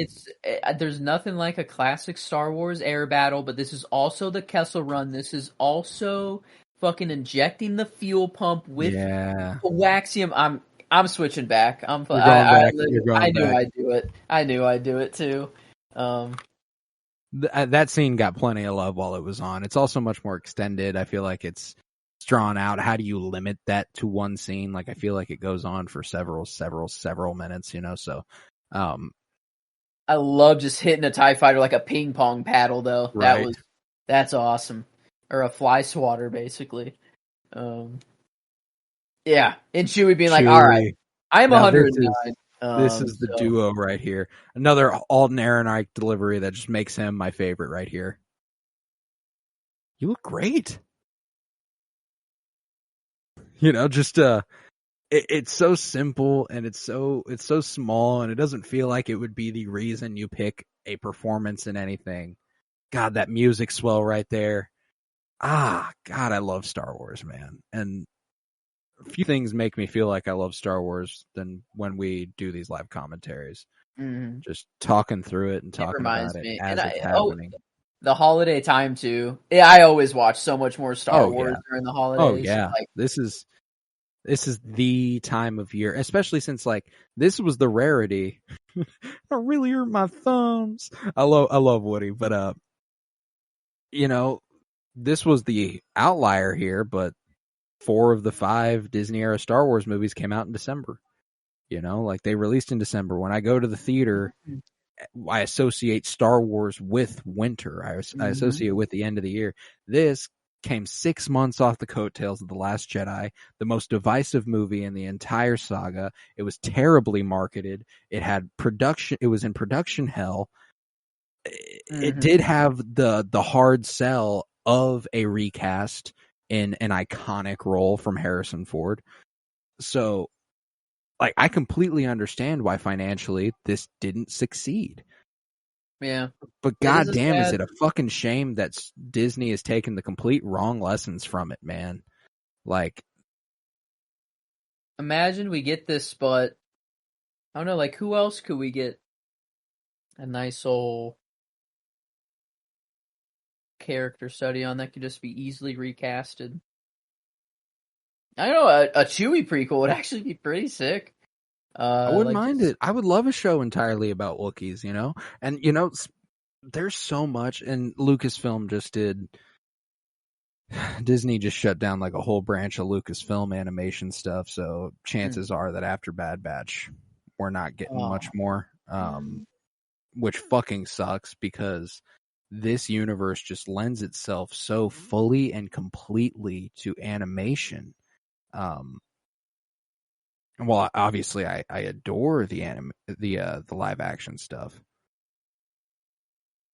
The freedom they've had with Rebels and with Clone Wars and with Bad Batch, it's just so fulfilling. Yeah, the level up like that Bad Batch saw, like dude, Just the look. It's Well, and the oh fact my that we'll never get another animated series that's not in that style. Like, let's live it up a little bit, bro. This even Tales of the man. Jedi is amazing.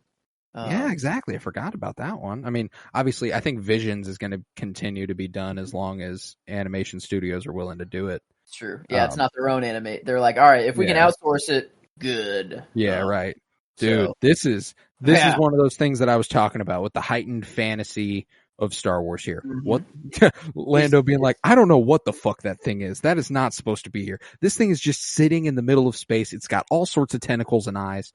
Look at that mouth. What the fuck is this thing? So this is the ancient Purgil in my head. You know, this is. I mean, like, it kind of has the They do that. I feel like the Purgil have that electricity going through their. Yeah, No, a little they bit don't. to a degree. It's It kind of electricity, more glows. like It doesn't. yeah, it's like a glowy thing instead. Okay. Yeah, not necessarily Purgil. Yeah, no, I don't know what the Rancor, fuck that thing it's like is. God Rancor damn, that's mixed pretty. with Purgil. Mixed with I the love the contrast to like the blue and the orange in this sequence. Like that's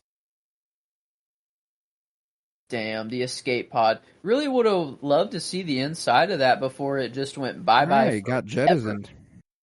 Yeah, I do enjoy the monochromatic style that this movie provides. Like that flashing between red and blue, the auxiliary lights and stuff. Oh. Like it's so pretty, dude. yes.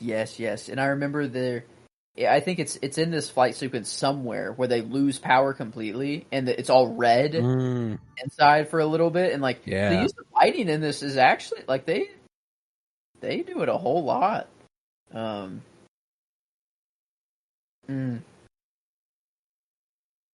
Of course, perfect. Like everyone plays their role perfectly. Like Chewie stepped into the co-pilot role.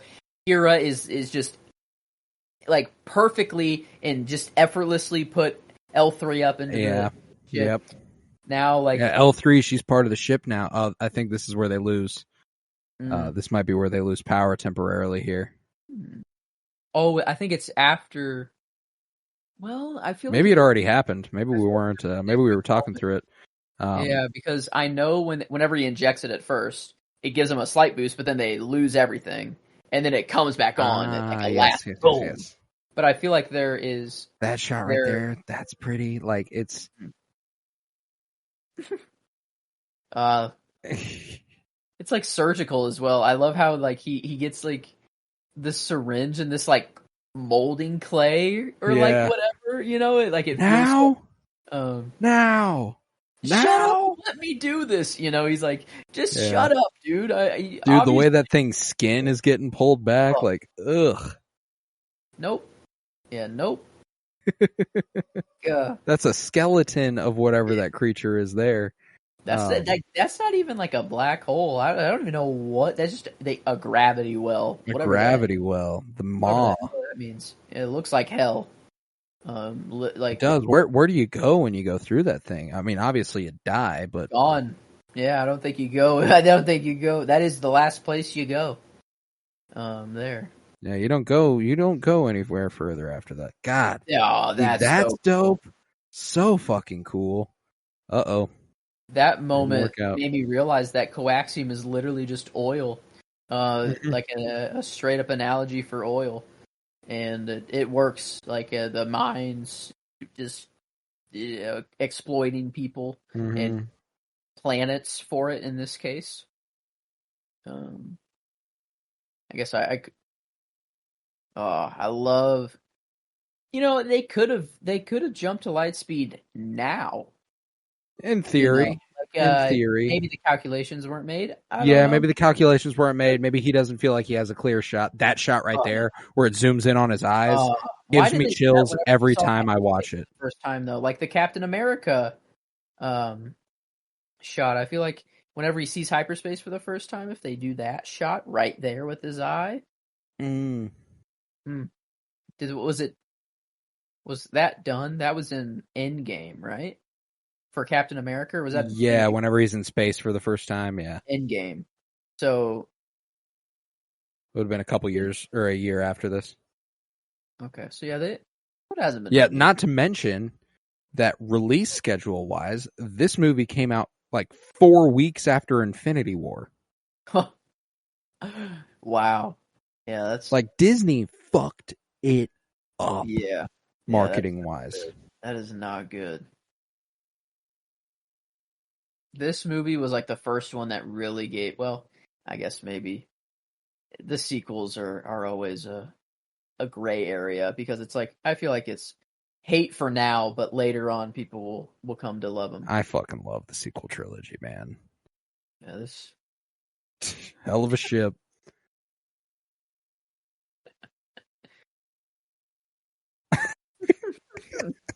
Lando's pissed. Yeah, He is man. just- Yep. And a little Oh, yeah, the parallel there. okay. I hate you. I know. God, I love Star Wars, man. This makes me so fucking happy. I love that ring Lando was rocking too, by the way. It was like that little bar like there. Yeah. Yeah. I don't know if that's a little bit of the sling ring as it yeah, but just a one finger one. Just a Mhm. single finger sling ring. Savareen, it's obviously not the flashiest planet by any means, but I Mhm. enjoy the kind of makeshift vibe it has and the Thought- practicality of it. Like you can thought tell they Tatooine built was this bad. set, you know. Yeah, this bar is set. I mean, this is like set. Like they're refining the most valuable resource there is, and look at their their planet.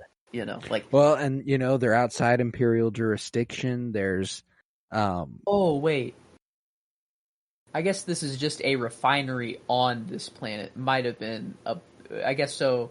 This isn't the planet that people come to refine. no, this is a refinery that is outside of Imperial territory. Okay. Um, Do they usually refine it on Kessel itself?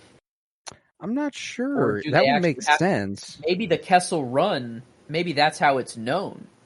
Is like they have to get it out fast enough to refine it, sort of thing. Maybe that would make sense. This is character defining moment here as far as I mean, God, their chemistry is just that's always what I come back to here between Emilia Clarke and Alden Ehrenreich. Like that little shot right there.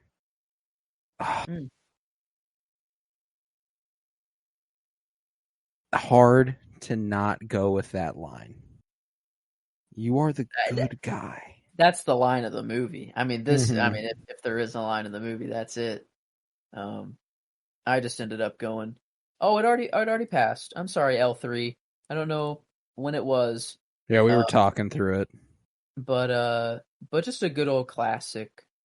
Lando asking her if she needs anything, and L3 responding with Equal rights. Equal rights. I love L3. If I'm not going to give her the character, I'll at least give her the line. Almost got another one of like, Droid Revolution! Yeah. Or Rebellion, I think it might Droid have been. Uprising! Oh, maybe that was it. Yeah.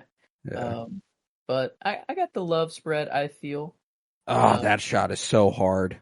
And that music kicking in, god damn. So cool. That's why Enfys Nest is my favorite. Every time she shows up, I am just electrified.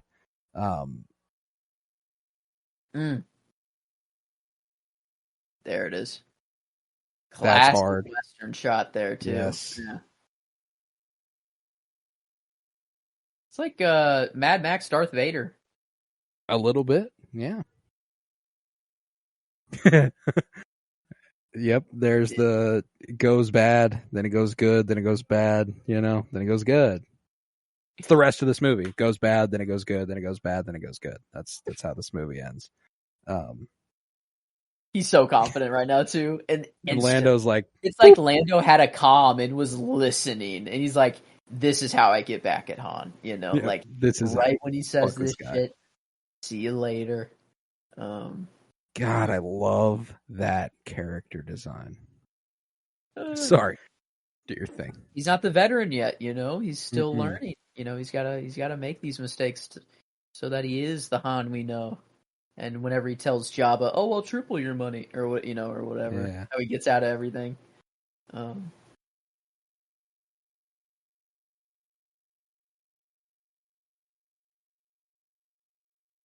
God, those like teeth that her chest plate is lined with.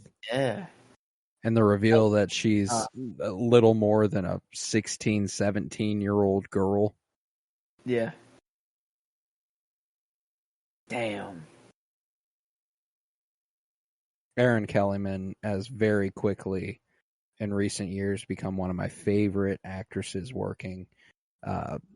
First this, then The Falcon and the Winter Soldier, and then she was also probably my favorite character in the now completely erased from everything TV show Willow. Yep. I will never be able to see that unless it's piratable. I don't know if people I'd assume. It's probably piratable, but I always love feeling like a pirate on the internet, buying a keyboard and a mouse. The high seas of video sea. Yeah, I wonder what. I guess it is just stealing. I don't know. That's why it's pirate. But like, you wouldn't steal a car. Just that hardcore music. God, why was that everywhere? That played everywhere. Well, and also, why would they make it seem so fucking cool? And advertising for not. This part's always been funny to me too. Like the Death Star. Yeah, it's like them. I every time I watch it, I'm like, how the fuck they know about the Death Star, bro? This is like the Geonosis guy drawing it in the sand, but it's just Crimson Dawn. Then they say Crimson Dawn. I'm like, oh, I'm an idiot. Oh, like I'm right, like, oh, duh, it's not the fucking. We're about to get Willow Ufgood himself right there. That dude plays Willow. Yeah. Yeah. Okay. Warwick Davis was also Wicket the Ewok back in Return of the Jedi. I thought he was when I saw his face. I'm like, I don't know where I've seen him before, but I feel like I've. Oh, I mean, after Return of the Jedi, he is in every Star Wars movie in some role. Oh, that's cool. In the Phantom Menace, he's on Tatooine during the pod race. He's just there. He's just always somewhere in the movies. Yeah. I'm glad that it is from Star Wars, because I felt like it might have been from somewhere else, but I'm like, man, he just really feels like he's just a familiar Star Wars face. I feel like I've seen his IMDb of him like with a Wookiee costume or Ewok costume and like having the mask off. I feel like that's what I've seen, but.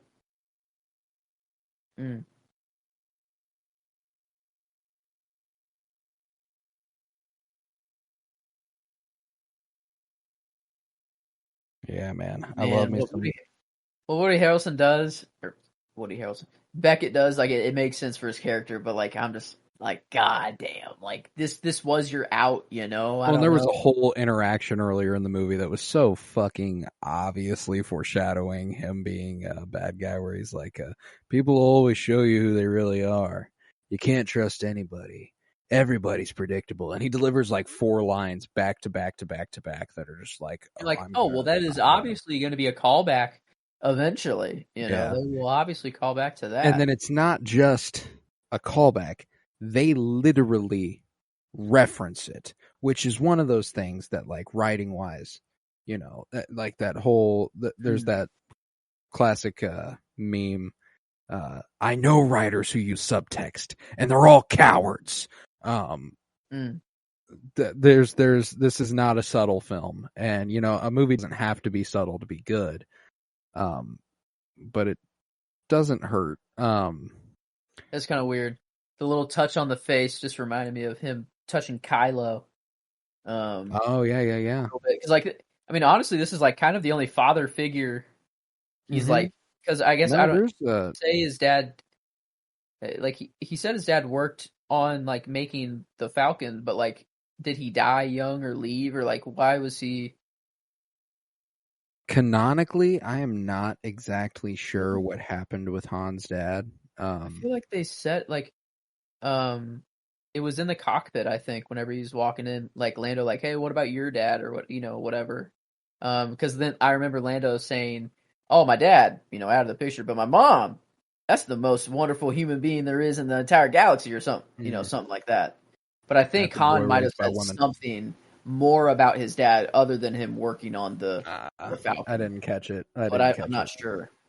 Okay, so I think Savarine is kind of where I got to the point where I was like, it's a little visually dull. Yeah. Because even like Tatooine, I mean that's photographed just far more impressively. Yeah, and it's got I twin would suns. say. I guess that helps. Still, Just though, it like, automatically makes it look for a sick as movie that has been so preoccupied with this really distinctive monochromatic color palette to get to a desert world and not continue that with like a yellow, white, clean. True. Put it like give it golden hour or some shit. You know, like you control the sun. You know, well, and then we're getting on Crimson Dawn. The yacht here, which is so gold and like everything, like it feels like there was a built-in opportunity. Imagine there, a sunset out of these windows instead of just bright day. I don't know, like right. just that golden. I always love that visual though. Just big ass window behind a small ass desk. Yeah, it's foreboding. So Empire though gives them a sense of prominence. Look at that Mandalorian armor in the background there. Right behind Dryden's head there. It's got a lot of relics or a lot of cool things up in here. Yeah. Crystal Skull. Is that like a little indie? I don't know. It actually almost certainly. Yeah, I bet a lot of this because a lot of like the stuff in Luthen shop. There's a lot of like indie references. A lot of just random. No, that is almost certainly an Indiana Jones reference to the Kingdom of the Crystal Skull. It's obviously not the exact same. It's not the same shape by any means, but it being a crystal skull feels like enough. Oh yeah.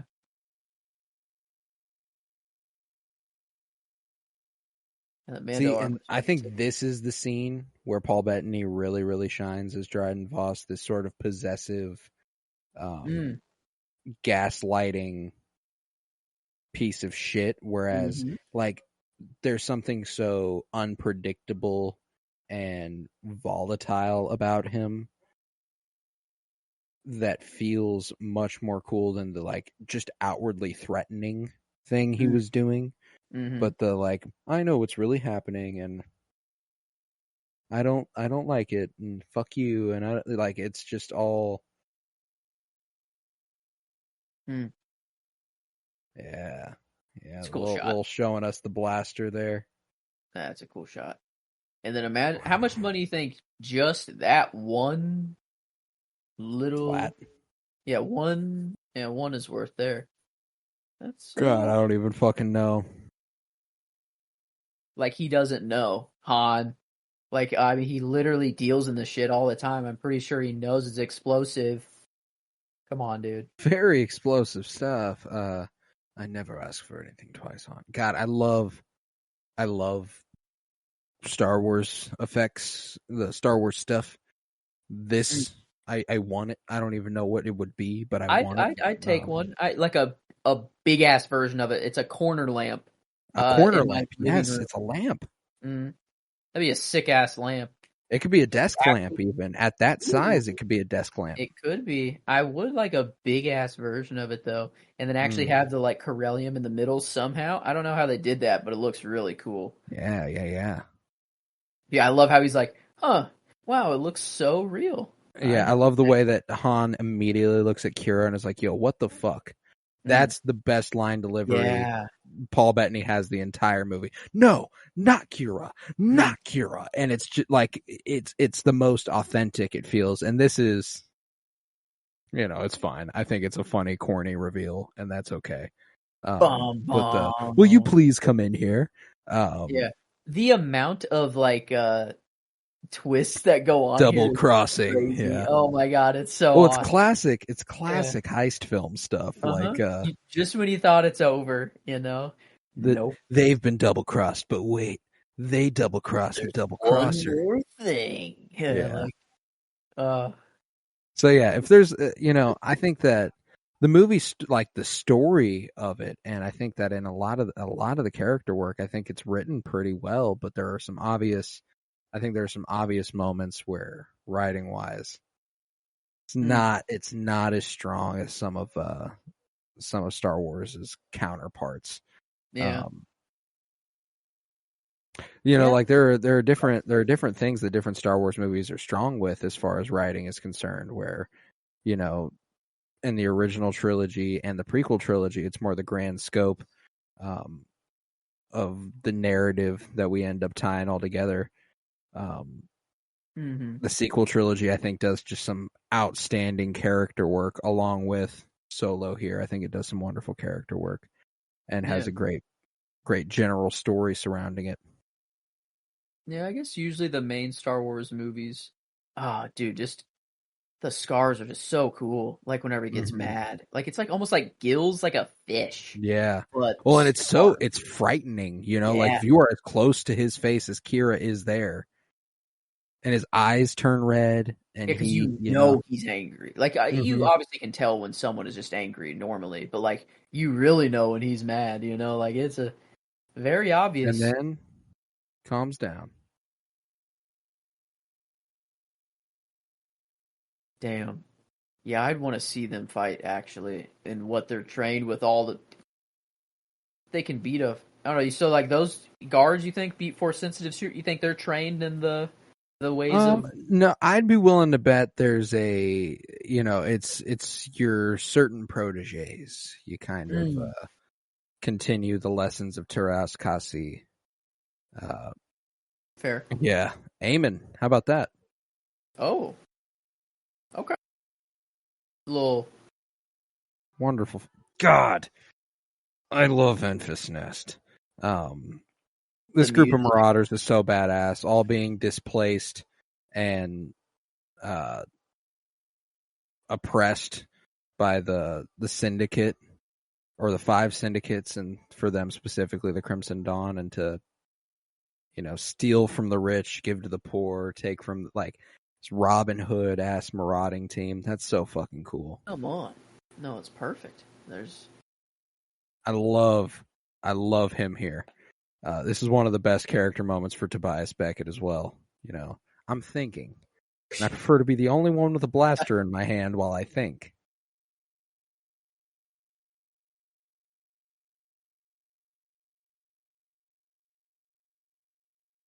Dude, he's so good. Oh, and it's again, you're dealing with. There was a great line earlier that was like, "Always stick to the plan. Don't Never improvise." Yeah. Very, you know, killer. What do I do? I'm down here. What do I do? He's like, improvise. Improvise. He said, you always said never improvise. Fuck. But and then like right there, that's pure improvisation there by Tobias Beckett. You know, he couldn't have possibly planned that. These daggers, those are some pretty gnarly Star Wars brass knuckles, and yeah, not just a knife as well, also like a energy, like almost like a blade, similar to like a vibro blade, but not quite that. You know, vibro blade plus lightsaber, into one, and brass knuckle. Like, oh my god, damn, those are cool.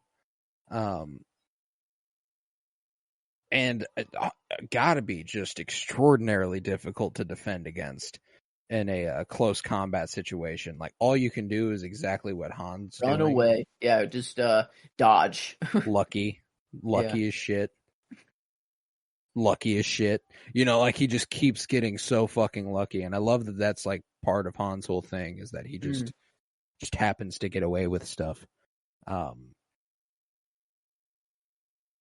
God. It's just a shame that we won't ever see Alden Ehrenreich as Han Solo again. And if we do, it'll be years down the line.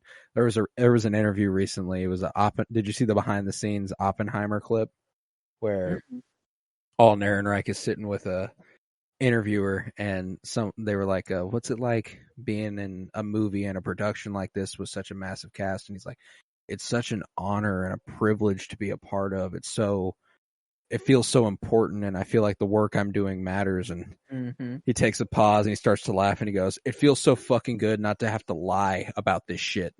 Oh wow. Damn. Yeah.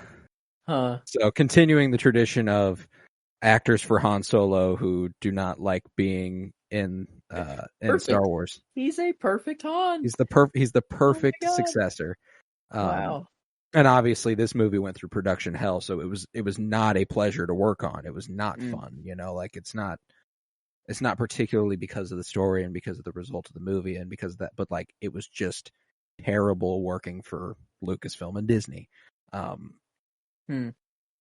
yeah, Kira, son Dryden in moments there. That was Yeah, Kira is, I guess, Dryden trained by Maul, but Kira trained by Dryden and Maul, I guess. Yeah.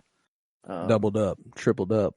Kira's just better like that. I feel like Dryden had a very, I don't know what his childhood was like, but he seemed like he grew up rich already. Kira grew up on Corellia, she had to be scrappy. Yeah, she had to work for what she got. I guess I don't know. Maybe I'm selling Dryden short on his origin story. I don't think you are. I think that that's one of the weak things about the writing of this movie is that like you just don't have shit to go off with Dryden. That's the villain.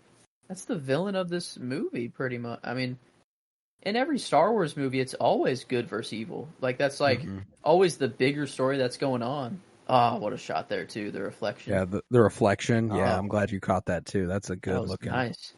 But yeah, realizing what's actually the most valuable thing in the room. And like how pale he runs when he dies. Like that's gross. Yeah, that is. That's gross. Like what a like a cool. It's still human, but very alien. Like obviously it's a human actor, but you don't think of him really as human. See, like with that shot here, at least there was like something interesting going on with like the spin around them. Like it wasn't just here they are walking through the sand. So shamefully, back in 2018, when I went and saw this in theaters, my Star Wars lore knowledge was zilch, nada. I mean, like there was a little bit. I loved the movies, and I loved the original trilogy. I loved the prequel trilogy. I loved the movies I've gone and seen in the years prior. When he showed up in 2018, I went, what the fuck?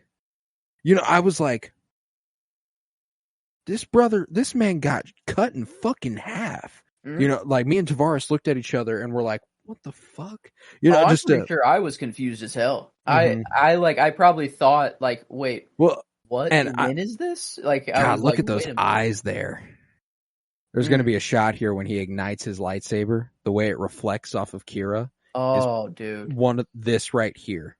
That. In her eyes. God. Dude. I fucking love it. And obviously this is great. We got Ray Park in the physical Darth Maul, but Sam Witwer voicing him. That's just a match made in heaven. Oh, absolutely. Right there for Maul. And that's... yeah, this is like what a cool ass open-ended Kira could have her own fucking movie, dude. Like, dude, holy shit! Like, I love that Han beat them over there somehow. Just took the long way around, ran, sprinted. Oh yeah, wait, what? I like to imagine he just ran the whole fucking way. He's gotta get there. He's like Christopherson and Fantastic Mr. Fox when he's like, look at him go, and he's like, gotta go, and he's like, he's digging. Yeah. Oh wow. Yeah, I didn't even think about that. He literally came from the ship. I can do it. Yeah.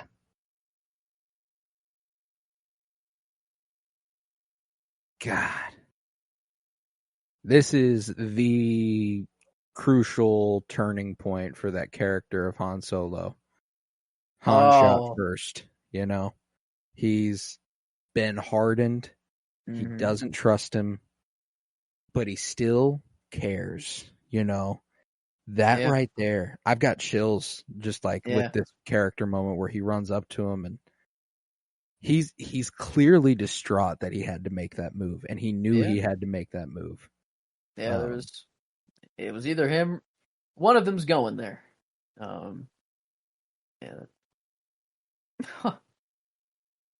Valacord. I wonder if Valacord, they have like what that is. The equivalent. Oh my god, what? That is not what I expected whatsoever. It's like a harp mixed with, you know, those My really favorite- long Swedish, or not Swedish, but this is My favorite shot is coming up. yeah.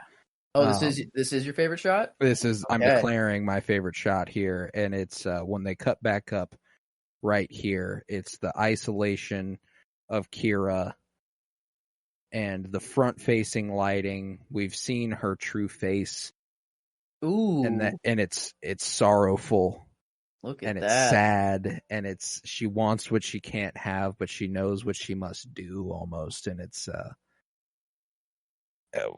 beautiful, gorgeous imagery, like the shadows behind her and that lighting on her face. And Emilia Clarke, I've talked about how, like, in Titanic,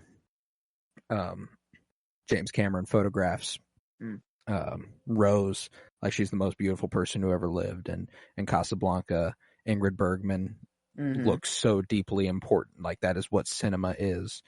That's the only shot in this movie where I feel that about anything. Like, Emilia Clarke feels so, this is what movies are in that moment, and it makes me so very happy. But that's, damn, I didn't notice the lighting on her face though.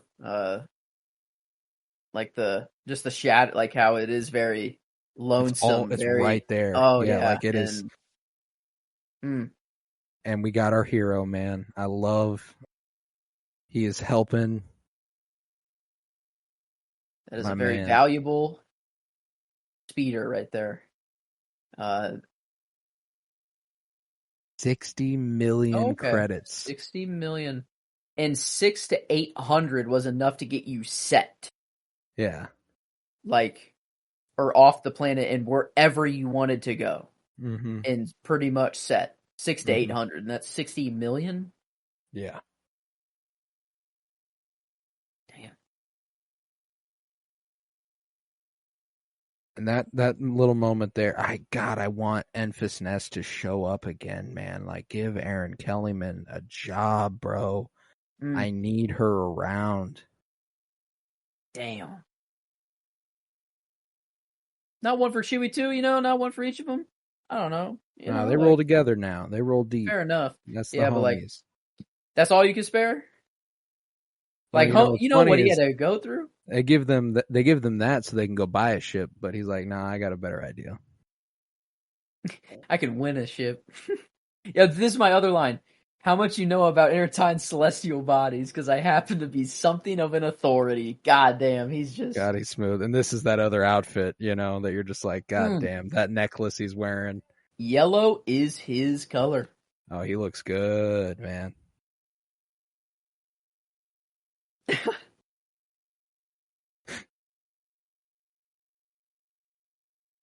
You think this is why Lando does what he does at Sky City?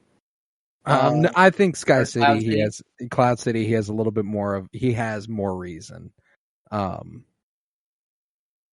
I think it makes him able to be okay with the possibility of Han. Oh, that what you're saying is the much more meaningful metaphor out of it. I was going very simple, as in their literal first interactions. He walks up to Han, and it's all awkward. You got a lot of nerve coming back here. Yeah. It's like you don't know if they're friends at first, but then they hug, and it's you old pirate. Yeah, like it's But no, that.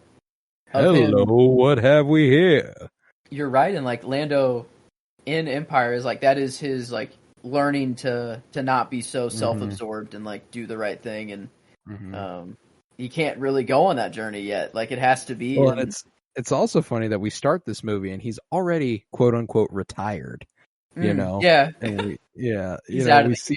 Yeah, no, we see that that's far from the case. No. God, he's so good as Han Solo. He is so fucking perfect. If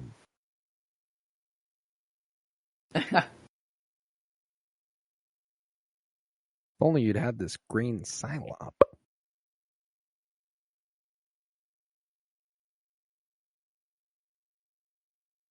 Damn, not the fucking full sabacc, dude. I don't even know what that hand was. I don't either.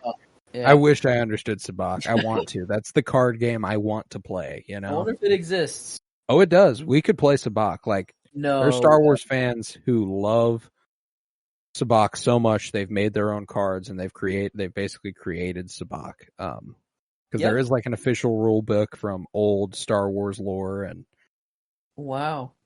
It oh, literally is man. sold at Walmart. Oh, and they push the lever up together and In the dice. yeah, man.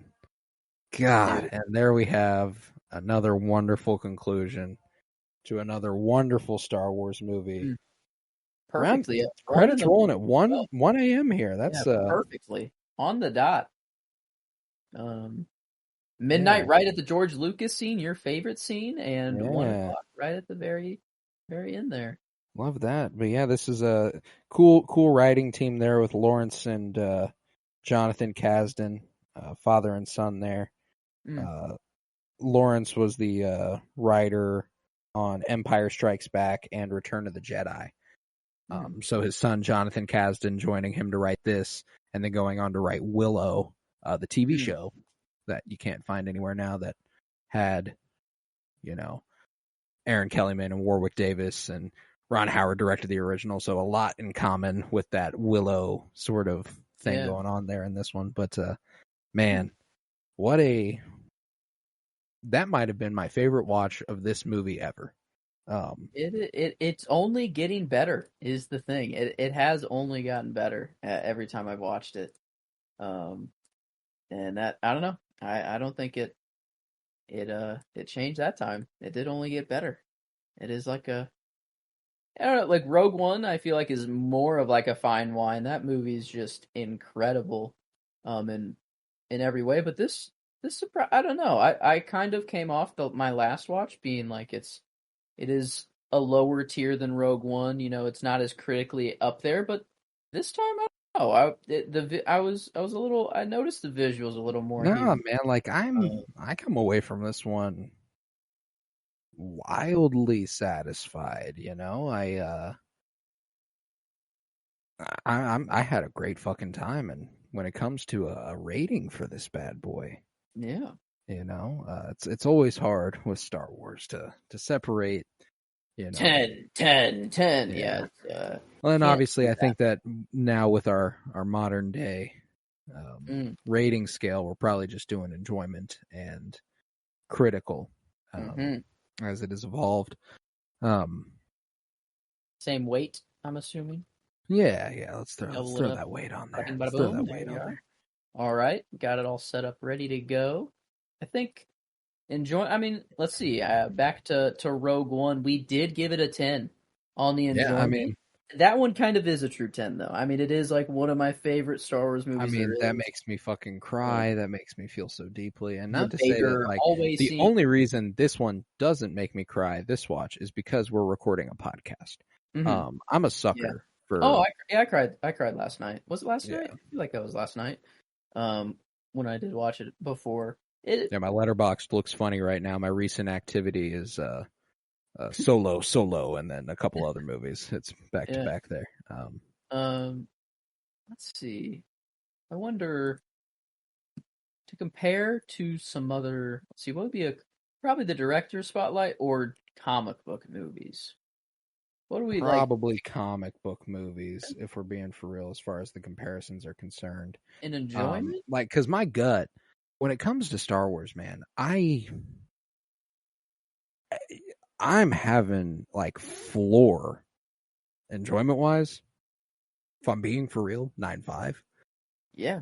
Every single Star Wars movie, floor 9.5. Kind of just it has to be that way. Like, I mean, it's an innate feature of Star Wars. If you're a fan, infectious. It feels so right. Yeah, you're gonna like it.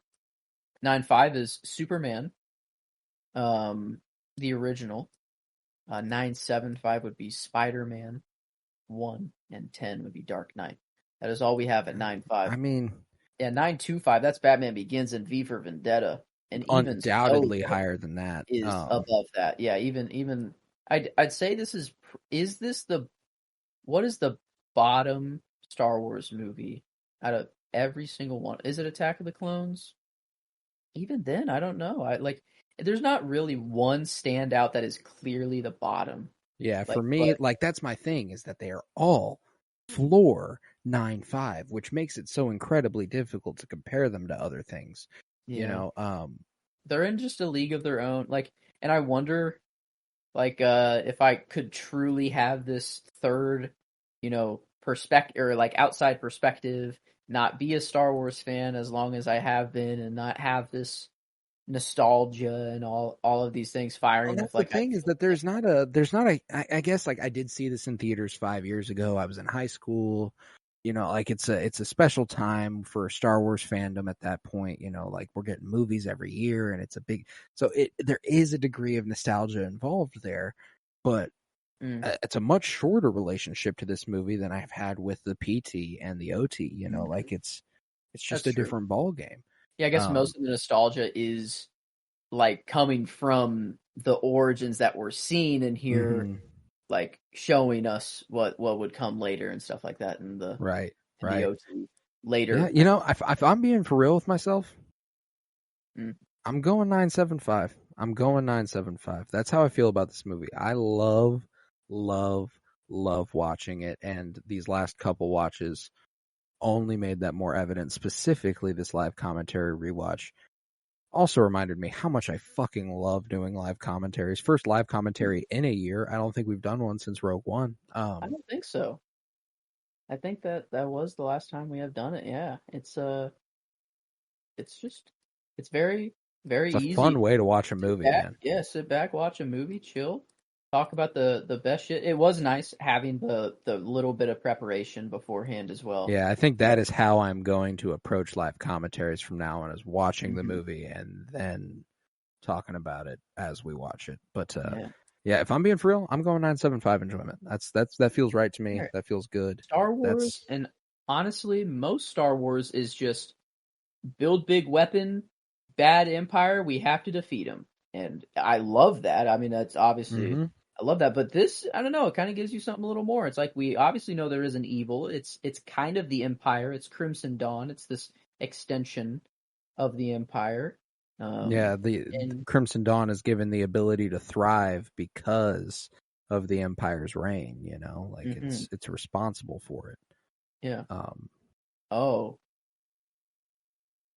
yeah. I get like so. Maul's like the top dog. Like yeah, he runs Crimson Dawn, yeah. so. Okay, not even like the emperor wouldn't be because yeah, No, Maul. no, no. Like it's just Not fucking given with that. the Empire's laws Yeah. and the way that it abides by itself.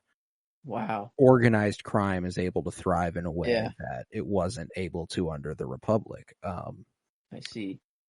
It is very weird how Star Wars mimics actual history. Oh, it is. Sometimes.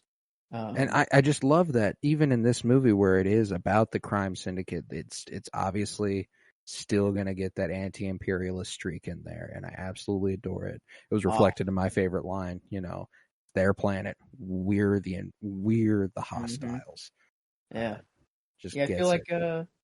I like that. I feel like I did spread the love as much as I could. I did have Han Solo, the character, Donald Glover as Lando, like two different characters. I did have the Kessel Run, and then my shot was also the Falcon. So I guess I kind of double dipped on the Falcon a little bit. Um, but in a line from L3, there's a lot of lot to love about this movie. So I got no There problems is. with the 975 there at Deal. all. Critically, that might be where we have a little bit more of Yeah, a let's see. interesting choice to make there. Rogue One 775. Wow, that seems pretty low actually for Rogue One. Now that well, okay, that'd be Manhunter. That's what we just gave Nice. Manhunter a 775. Spoilers for next week. Oh, sorry. Um, Everybody shut your ears. You didn't hear yeah, that. that's the only 775 we have given. I guess you know what? I mean, yeah, the director spotlight. I mean, those are all fucking Insanely good fucking yeah, movies. Like, yeah. So maybe me saying Rogue One at a 7.75 is low. I was a little quick to jump on that. Yeah, because like I would say the highlight of this movie is the visuals. I think that it was awesome. it's visually inventive compared to a lot of other Star Wars movies. It's extremely unique. I think that the performances are extremely strong, but I had a lot of gripes with some of the writing, and I think that ultimately where I shake out to is somewhere between a 7 and a 7.5. I think, I mean, it's definitely below Rogue One. That's I think that's for sure. And like visually though, Rogue One looks actually pretty good. But I don't know. Now that I've seen it, I'm gonna next time I watch Rogue One, I'll see if I don't know the visuals stack up to this. But this surprised I think it's more of a taste thing. I think critically, when you're looking at, critically evaluating Rogue One, it is probably a better looking movie. But I do think I would prefer to look at Solo. Like there's a lot of stuff in it that visually is just incredibly inventive, and I think that's Dryden Voss could have been written a little bit better. Yeah, Dryden Voss, the killing off of Val, the killing off of Rio, like just the underdeveloped. There are a few characters that are extremely well developed, and those characters are Han Solo, Lando, and Tobias Beckett. Kira is criminally underdeveloped, I think, and she is a major part of the story. And it's because she's shrouded in this mystery, and you're not supposed to know everything about her, and that's fun, but it kind of hurts it. The mystery kind of it does deflate the movie a little bit. It's like maybe there could have been some way that the viewer knew some stuff about Kira or Dryden that Han didn't know at the time. Right. But we are kind of on this journey with Han, so we're supposed to know what Han knows, sort of thing. I get it.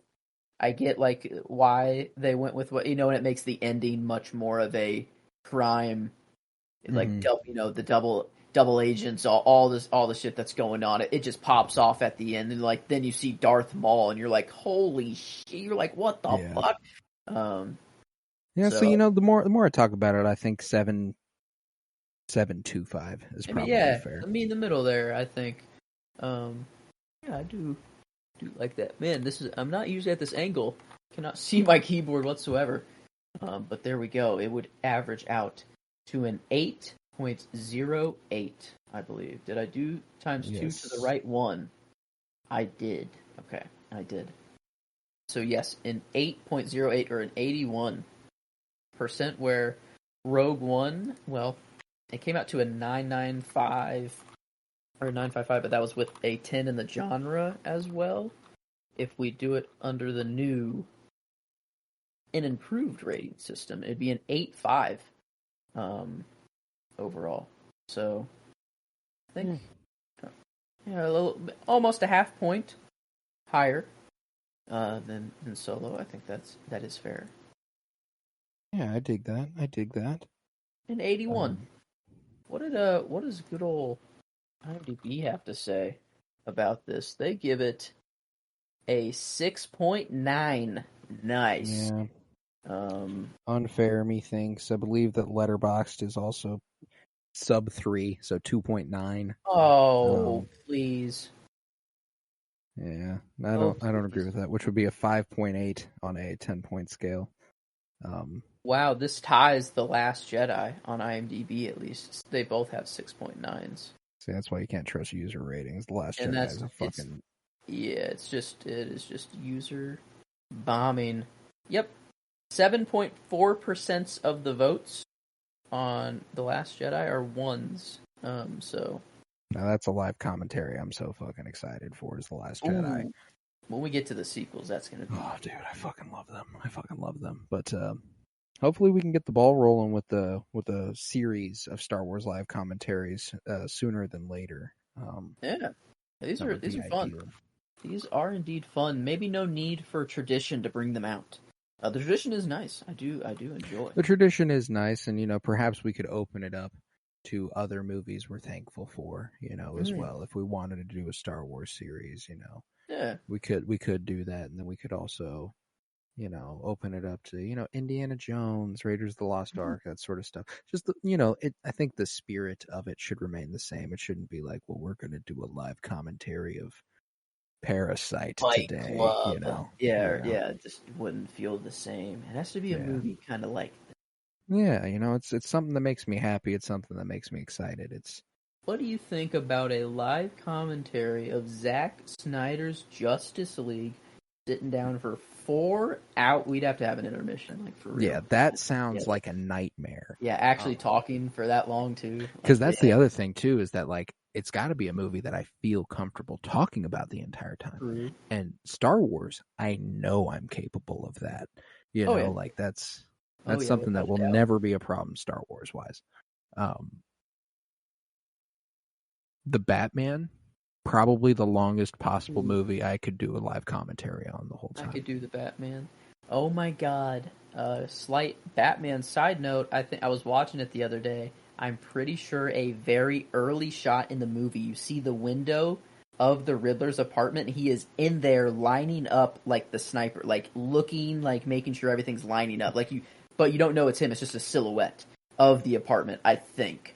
I see. And cool. I don't know if that's real. That's just a weird side note on a solo, Star Wars episode. But yeah, hey man, happy Thanksgiving! Thank you everybody for joining us. We're incredibly thankful for you. Thanks for tuning in, and if you spent your time with us here on Thanksgiving, wow, I appreciate you. That's incredible. But if not, I hope you had a happy Thanksgiving. Anywho, I certainly did. It was a great start to my Thanksgiving here watching Solo. yeah. Wonderful, wonderful time, and I'm incredibly thankful for Star Wars. And Joe, I'm thankful for you for putting the time in here. Oh, the same as well. This is I don't think we'd be doing it for this long if we didn't like doing it, if we didn't enjoy this.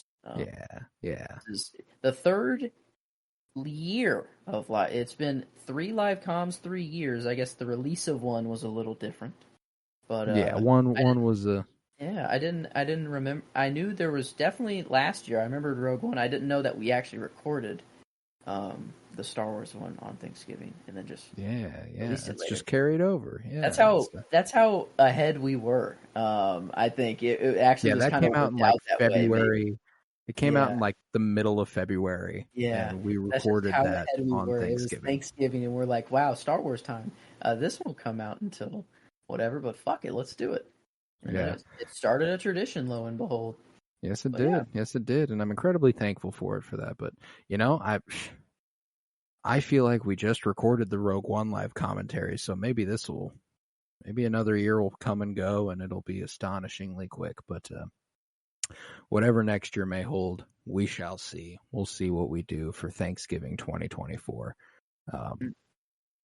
But yeah, with that, we will conclude this episode of the Penny Bloom Podcast.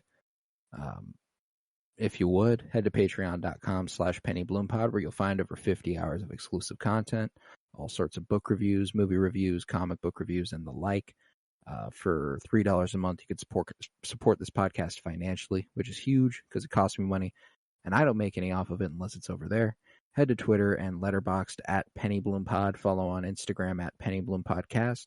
Remember to leave a 5-star rate and review wherever you might be listening. Remember to continue to download. Very, very helpful. With that, I hope you had a happy Thanksgiving. I was Colton Robertson. I was joined by Joseph George. Thank you very much, homie. Oh, thank you for having me. It is always a pleasure to be here. Oh, and it's always a pleasure to have you. And remember, peace, love, and bloom. And you are the good guy.